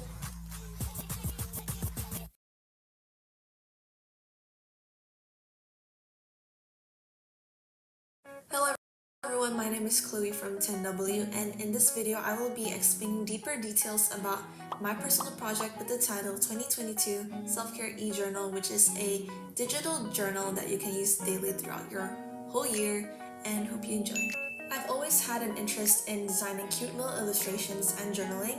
There was a phase where I took journaling seriously, and I personally like to journal a lot about my favorite items. But not long after I stopped journaling, I saw how journaling could increase productivity and make a positive impact in our lives. So because of that knowledge, I am currently trying to journal more often. Because of knowing the positive impact journaling has, I decided to make this project in combination with helping other people take care of themselves mentally and physically, and to be able to put their lives back together for the better. And that's where the product got the name 2022 Self-Care e-Journal. So the planning and process of making this product was quite chaotic, and it was filled with ups and downs. First step into making this product would be finding out what the audience would want to see in my product. So I made a survey to give it out to other people to help me fill out the form. The survey includes what types of pages people want to see in my journal, features to add, and things like what they want to see to people struggling with self-love. And the reason why I added that last feature was to use it as a reminder self matters and that you matter as a person no matter what. After gathering information from my audience, I move on to finding inspiration.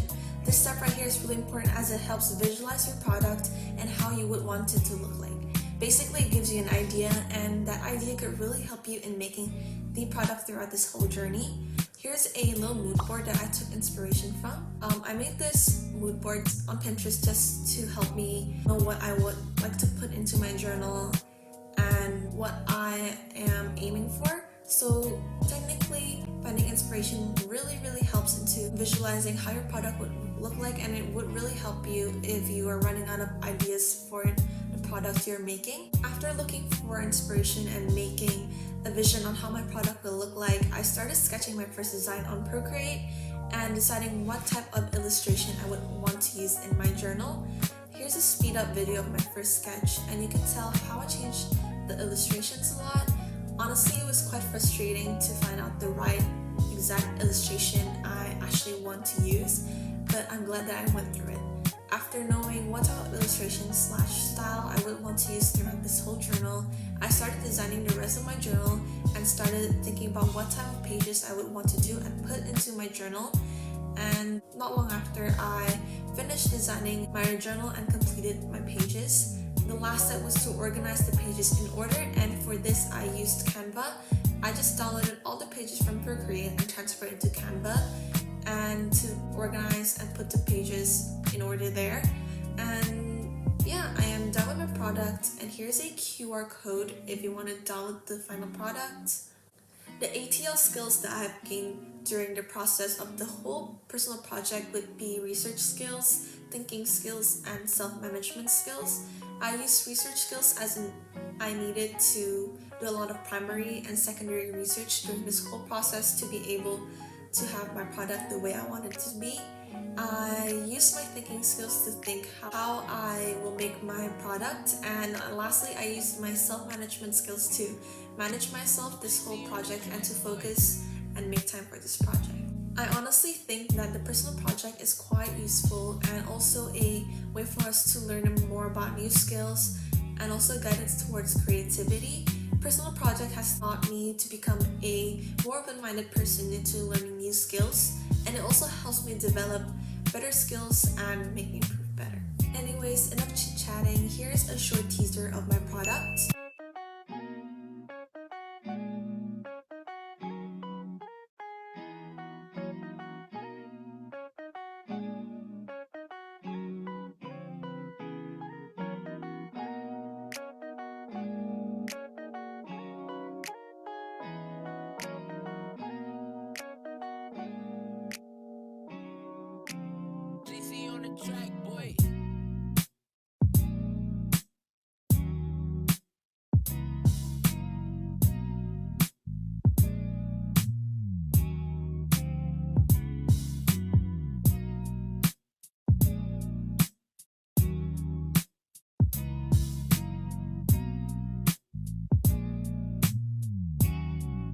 To see the whole thing, don't forget to download it, and here's the QR code once again. You can tell me your opinions about it. Just DM me on Instagram, right on the screen at Chloe_Cho24. Thank you for listening and have a great rest of the day. Bye!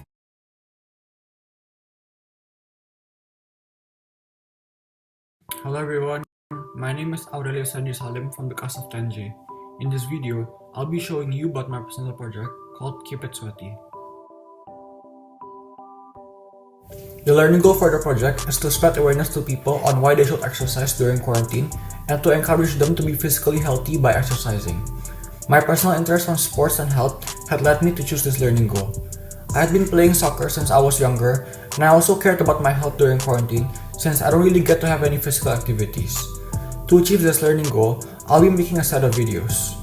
To spread awareness and encourage people to exercise, one of the video will be an explanation about why we should exercise, and the other 4 will be a home workout video that requires no equipment so that the people could follow the video and exercise at their own. Before I started creating the product, I made a product success criteria and action plan as my planning. For the success criteria, it is a table with different rows which are the criteria that will determine whether I have made a successful product. The criteria include having an understandable explanation that encourages the audience to exercise, having clear visuals in the video, having a workout duration of around 10 minutes with at least 1 minute of high intensity, performing the exercises properly and could be clearly seen, and having 4 sets of different workout videos. The table also explains how each criterion will be measured. The action plan is similar to a timeline. It shows a timeline of tasks that I need to do in different dates that I had set myself to complete the product. It also consists of a to-do list, which are the tasks but broken down in smaller components. Other than that, I added a column that shows which part of the success criteria is the task linked to. This action plan will be useful to complete this big project as it will help me to organize my time and make sure that I knew what I had to do. When making the first video about why we should exercise, the process starts with researching the information needed. Then, I recorded myself explaining the information and edited it in an app called iMovie. Lastly, I uploaded the video to YouTube. For the workout videos, I started by researching the exercises through different workout videos and listing all the exercises shown. Next, I tried all of the exercises and made a workout rundown. When making the rundown, I removed the exercises that were too intense and made sure that I had set the proper duration since I want everyone to be able to keep up with the workout. After that, I had a meeting with my physical education teacher to make sure that the workout rundown will be a great workout that will help to maintain a good physical health. Then, I recorded myself doing all the exercises and edited them in iMovie. After I finished editing, I uploaded the video to YouTube and I repeated this process 3 more times, but with a different type of workout since I made 4 different workout videos. Throughout the process, some ATL skills have been really helpful for me. To achieve the learning goal, I applied communication skills throughout communicating my message to the audience through the videos. I used communication skills by explaining about why we should exercise in the first video and added helpful headings and subheadings such as subtitles to make sure that the audience will really understand my message. Other than that, when recording, I paid attention to the layout by making sure that I had put my camera in a good angle that it would clearly capture all my body parts when doing the exercises.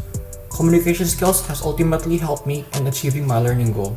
To achieve the product, thinking skills has been the most useful since it helped me in finding solutions to problems I face.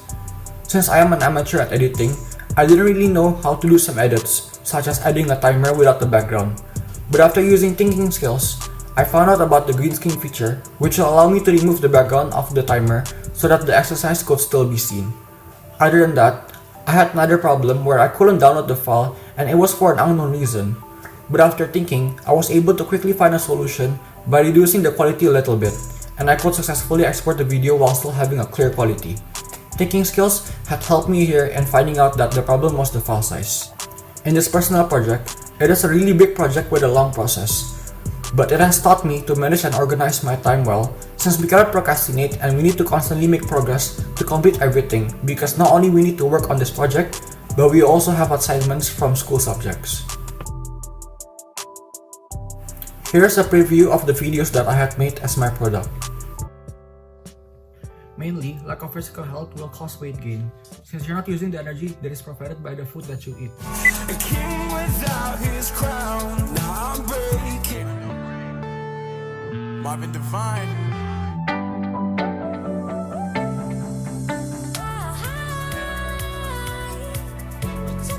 If you would like to see more of my videos, you can check it out in my YouTube channel called Aurelius Henry Salim. Thank you for listening and have a nice day.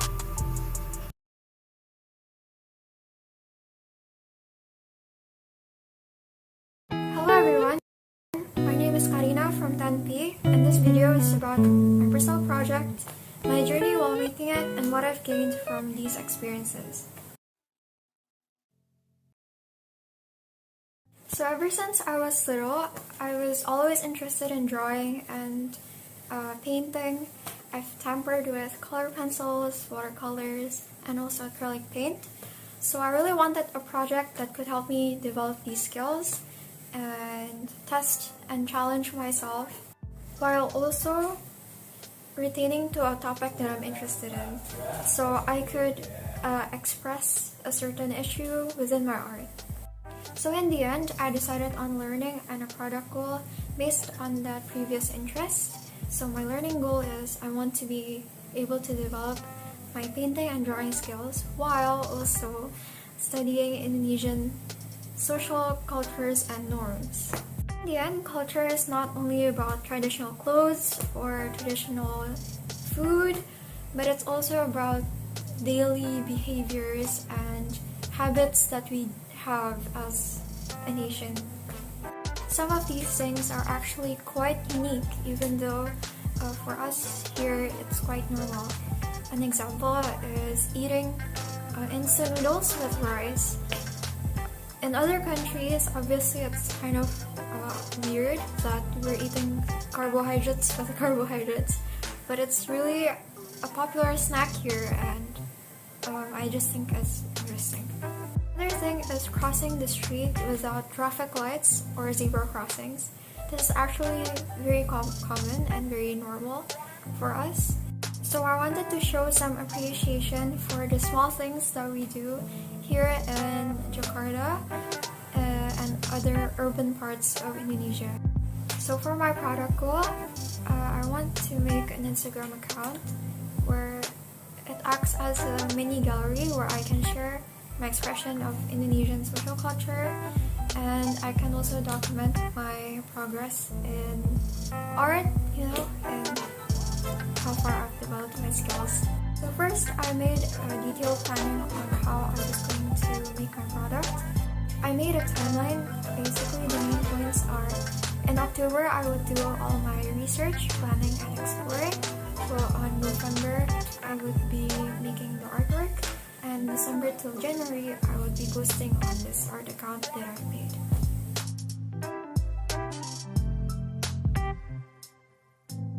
So for the research part, I explored experiencing these social cultures that I've mentioned.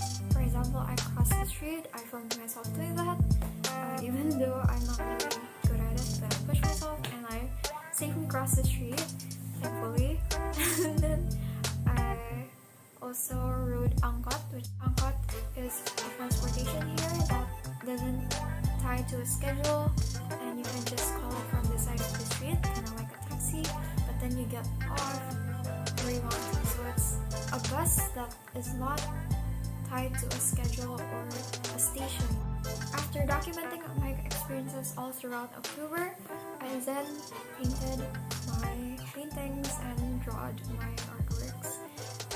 So the ATL skills during this whole process of personal project, I practiced the most using creative thinking and also self-management. In drawing these artworks, I practiced creative thinking by coming up with ways where I can fully grasp the culture that I'm trying to express. For example, the atmosphere of crossing the road, where cars and motorcycles are coming from the left and right, and there was just a lot of things that I had to consider in the composition of each artwork.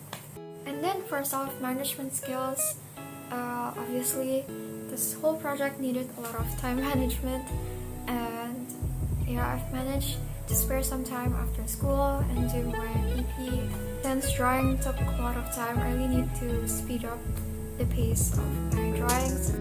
I was a bit rushing in November, but then I caught up and I could spend some time for a break.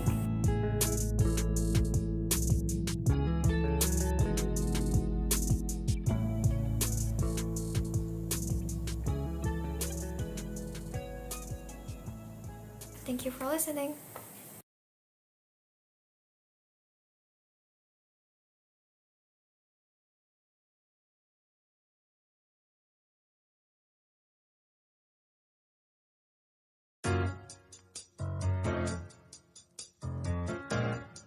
Hello everybody, my name is Jaden and I'm from the class of 10P.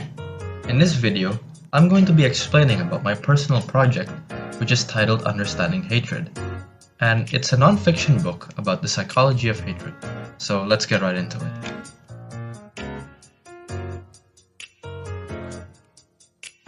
My attachment to this project stems from my personal interests, as I've always found psychology to be a very intriguing subject ever since year 7. But I'm mostly interested in the realm of social psychology.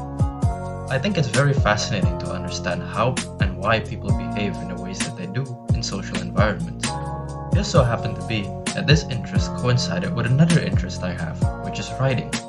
As such, I decided to base my project upon these interests, and created my product to be a book on the psychology of hatred.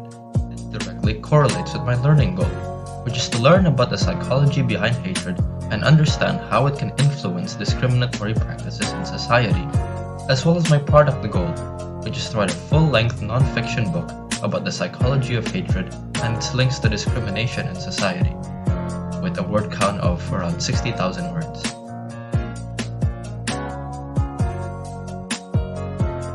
The process of writing my product was a long and arduous one. It started with me conducting research into the topic of hatred, as I needed to obtain a deep understanding of its psychological intricacies. After lots of research, I was finally able to understand the psychology behind hatred on an intimate level, and as such, I started writing the book. Now, the research that I conducted was largely centered around the different psychological approaches and perspectives that people have used to try and understand how hatred forms in the brain. And these approaches include things such as psychoanalysis, behaviorism, cognitive psychology, humanistic psychology, and developmental psychology. After researching all of these different perspectives, I then wrote each of them into the different chapters in the book and applied them in order to understand instances of societal discrimination, such as racism, and how the psychology of hatred could factor into that. The writing process, however, was entirely separate from this. Writing the book proved to be a very hard task, as I had never written something as big as this before. At first, I struggled to maintain a consistent tone, as I didn't know how to structure a non-fiction book. And my pacing suffered as a result of this as well. Sometimes my phrasing could also come across a little weird, and I would often run into bouts of writer's block and get stuck whenever I was writing one of my paragraphs.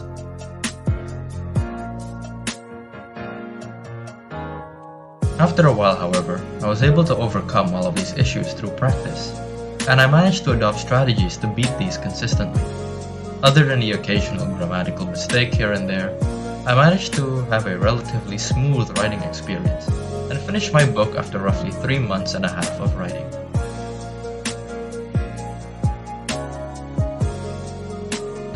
I can say that the personal project has allowed me to take bolder risks, manage my time better, and push out my strengths to the limits in order to create a product which I deeply care about. The book may not be perfect, far from it in fact, as there are things I would like to change if I was given the opportunity to redo it.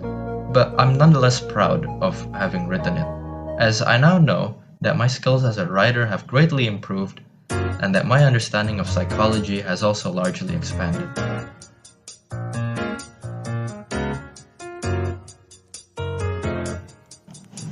As you can see here, this is a short video of my product, scrolling through all the pages of the book.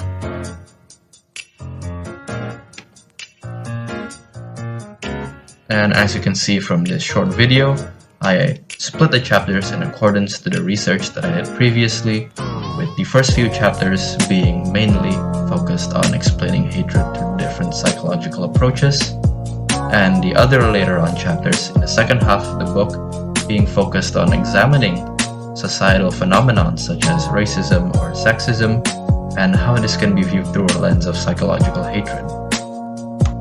And that's about it. I hope you all found what I had to say interesting, and that you managed to get something out of it. With that being said, thank you for watching the video, and have a nice day.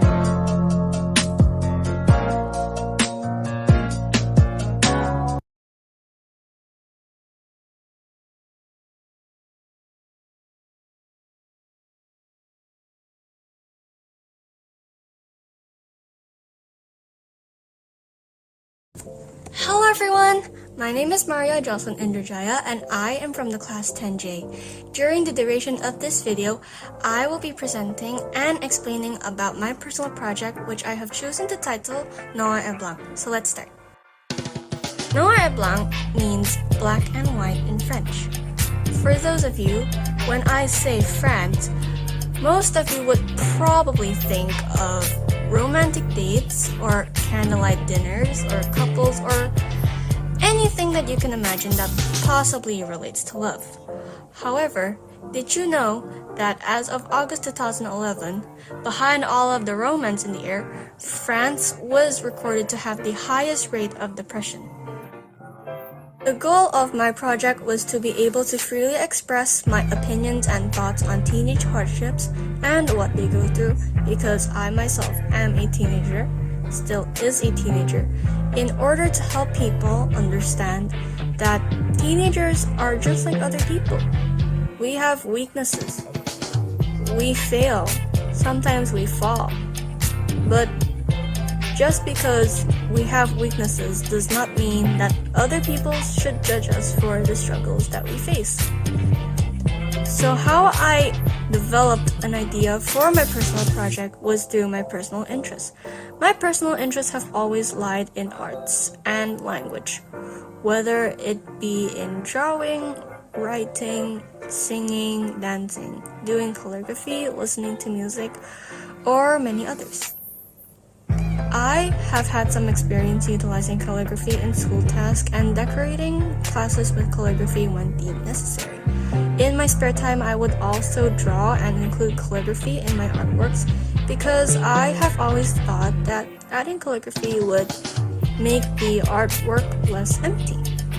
As for my personal project, I want that my calligraphy would make some sort of impact to the people seeing it, and that was how I ended up with the idea about spreading awareness about hardships as a teenager. For my learning goal, I plan to make 10 calligraphy artworks that are based off teenage struggles.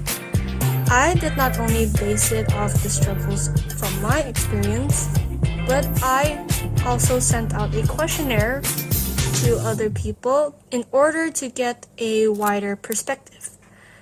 I specifically chose this topic not only because I struggle from a day-to-day basis, but also because mental health on teenagers has become a widely discussed topic on social media. There wouldn't be a day or a month where I wouldn't go through posts about depression on teenagers or mental health and how we can actually improve such situations. It took me 6 days, which is roughly almost a week, to finish this success criteria because I had to make sure the success criteria was achievable enough for me. The 3 elements that I choose to include in my success criteria were function, aesthetic, and calligraphy. I chose those 3 because they all summarize my product goal. These 3 elements are important because they all contribute to one thing, the purpose of my personal project. I want that my artworks will be able to send the message I'm trying to convey to people while also portray calligraphy in an aesthetically pleasing style. Undergoing Ivy's personal project requires the use of various ATL skills that one must be able to utilize in the process of achieving both their learning goal and their product goal. Some of the most frequent ATL skills I have used in my journey is thinking skills, specifically creative thinking skills, as I want to further develop my ability and my skill in arts and language. Not only did I apply creative thinking skills, I also applied critical thinking skills because I had to think before putting something into my artwork. Throughout this personal project, I was able to make decisions for myself. I was able to overcome the challenges, the obstacles that I face in the process, and with that being said, I do feel that I have become quite more mature and that I have improved myself in a sense that I can become more independent. I also managed my time properly and wisely, or at least as wise as I could. And with that being said, I am very grateful that I was able to experience the personal project, because not only did I develop myself, I was also able to develop my thinking, my opinions, my thoughts. That's the end of my presentation. Thank you so much for listening. If you have any more questions or you would like to see my artworks, you can go to Instagram and search noah@blank.pp. If you have any questions that you would like to ask me, do not hesitate to DM me on my personal project account. Please leave a like or a comment or anything. And thank you so much for listening. Have a pleasant day ahead.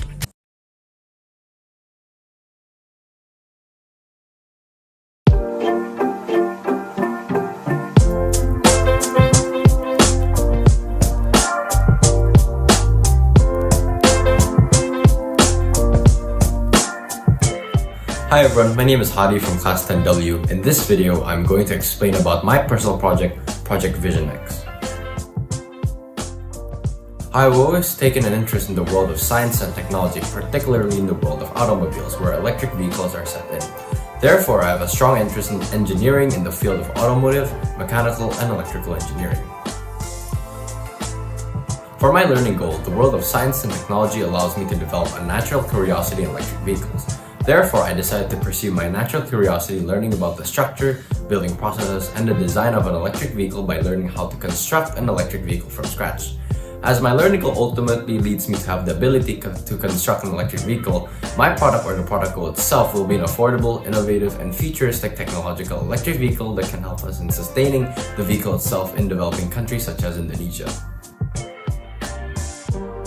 So I first started and planned this project back in April 2021, which is in year 9 term 4. Therefore, this project was way earlier than everyone else and I had an extra 3 months to accomplish this project. Back in year 9, I did not have a supervisor nor a person to talk to about my project. Therefore, after submitting my design assignments early, I had Mr. Reilly, my design teacher, to communicate and to talk to about my project. After a few discussions and confirmation that this project is realistic and will succeed, I then set a clear project goal and moved on to the next step, which is in planning out and figuring out on how to build an electric vehicle itself, which is done by research. Fast forward a few weeks, I then communicated with suppliers, experts, and components distributors that will supply the parts of my electric vehicle and would assist me in gathering resources. Fast forward a few months, I gathered all the components and parts where I fully established my design plan and the building process itself. Afterwards, I then started achieving the product itself. I started off with building the chassis of the vehicle, which incorporates a great amount of metal work such as welding and metal cutting. At the same time, I also implemented the drivetrain unit, including the battery pack which sits on the bottom of the vehicle, the electric motor, and other electrical components. After building the chassis and drivetrain, I then built the frame of the vehicle and implemented body panels using sheets of polycarbonate. Once the body is accomplished, I implemented lighting systems and other electrical systems on the outside of the vehicle, and as soon as I accomplished that, I built the interior of the vehicle where I implemented smart systems such as the back camera of the vehicle, and lastly, I finalized the vehicle by coating and adding small details to it. Achieving the learning goal of understanding the structure, manufacturing processes, along with the design of an electric vehicle including its structural integrity, requires a considerable amount of research from different credible and valid sources. Therefore, I applied my research skills as my ATL skill to achieve my learning goal, where I created a research plan that covers all contents and information I needed. Achieving the product is extremely difficult for me as an immature. Therefore, as an individual immature, I decided to collaborate and work with experts and project assistants who possess experience in such building process fields.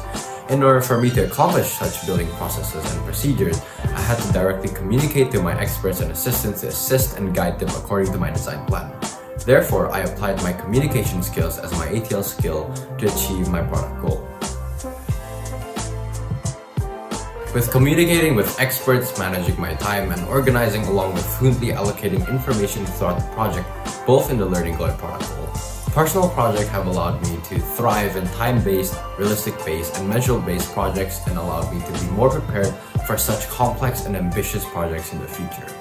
And with that being said, here's the video of my product.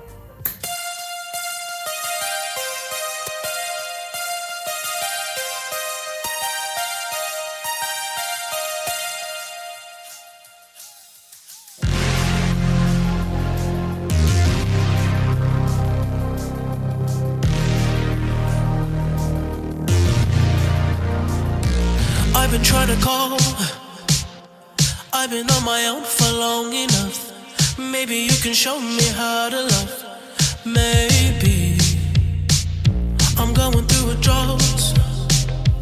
You don't even have to do too much. You can turn me on with just a touch, baby. I look around and see the city's cold and empty. No one's around to judge me. I can see clearly when you're gone. And I said, ooh, I'm blinded by the lights. No, I can't sleep until I feel your touch. If you would like to see more videos, especially posts of my project, please follow my IG account at ProjectXVisionX and leave a comment and drop a like. Thank you for listening and have a nice day.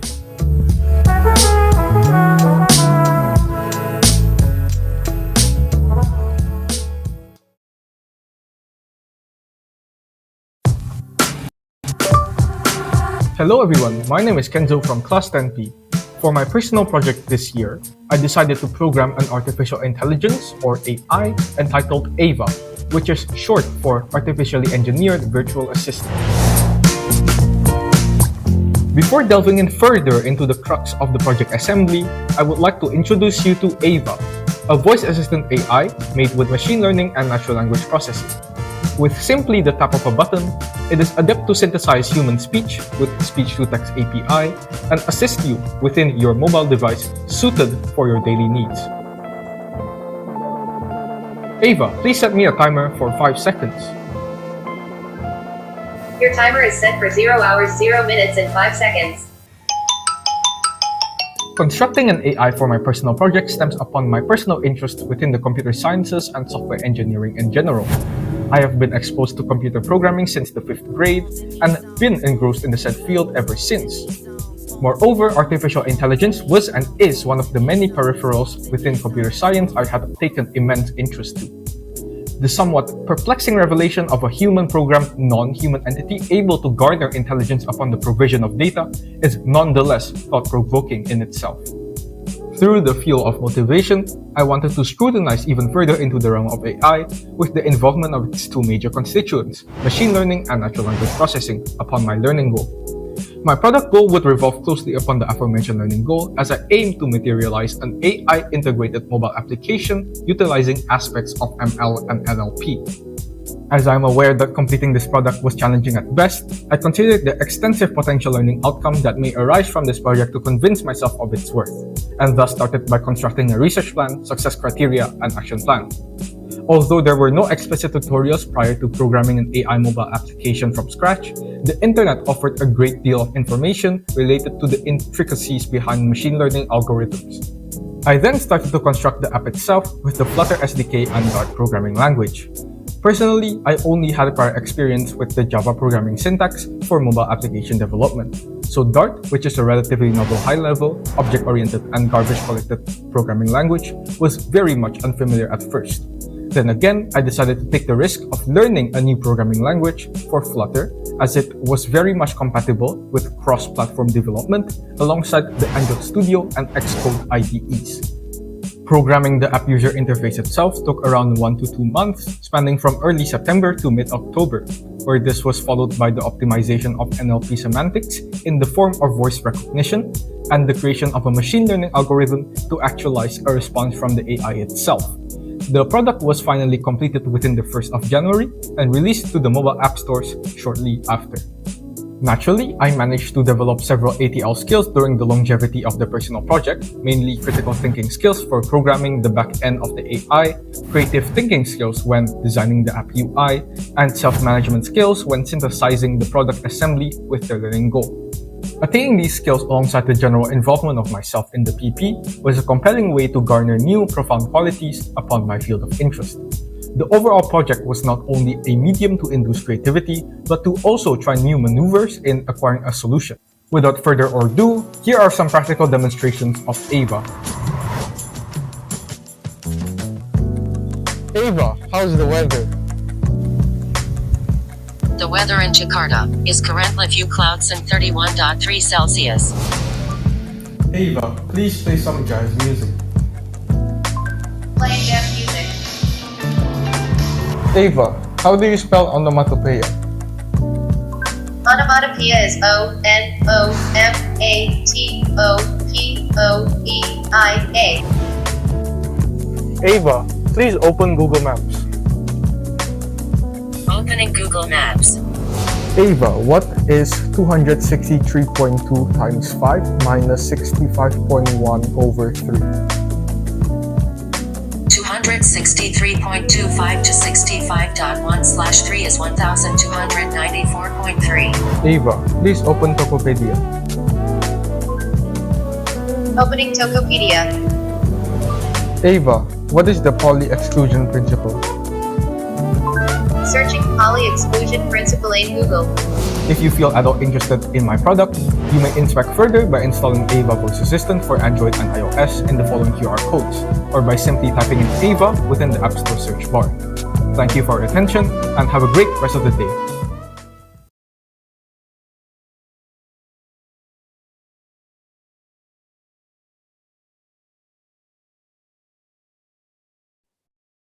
Amazing exhibitions. 10 out of 10 would see again.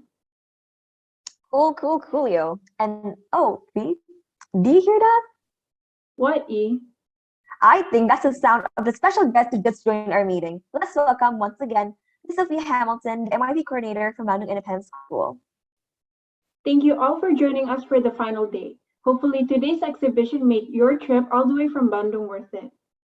Yep, especially with that horrible traffic, all 120 kilometers. Thank you for all the presentations today. Well, I guess those were the last presentations of the 2022 Personal Project Exhibition. Wow, it sure has been a ride, but it's time to wrap up. Pat Leo, if you would so kindly please lead us in prayer.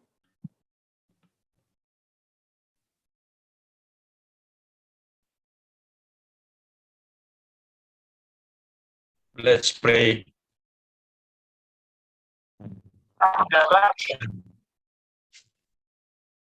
In the name of the Father, the Son, the Holy Spirit. Amen. Loving Father, thank you that you have revealed your love to us today. And we give you thanks and rejoice in the hard work, fun, and creativity that our students played in making our PP exhibition a wonderful experience for all.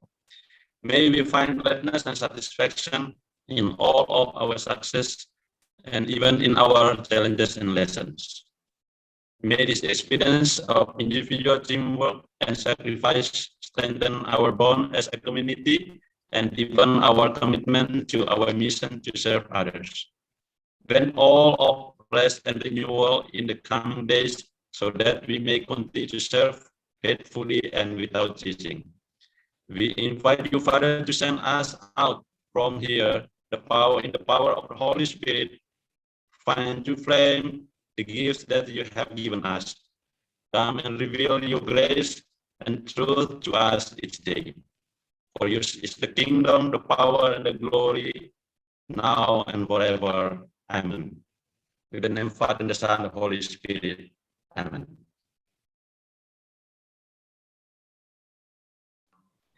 Thank you again, Paleo, for the holy words of the Lord. Again, thank you everyone for attending today's session. Hope you all have enjoyed our presentations in the past 3 days.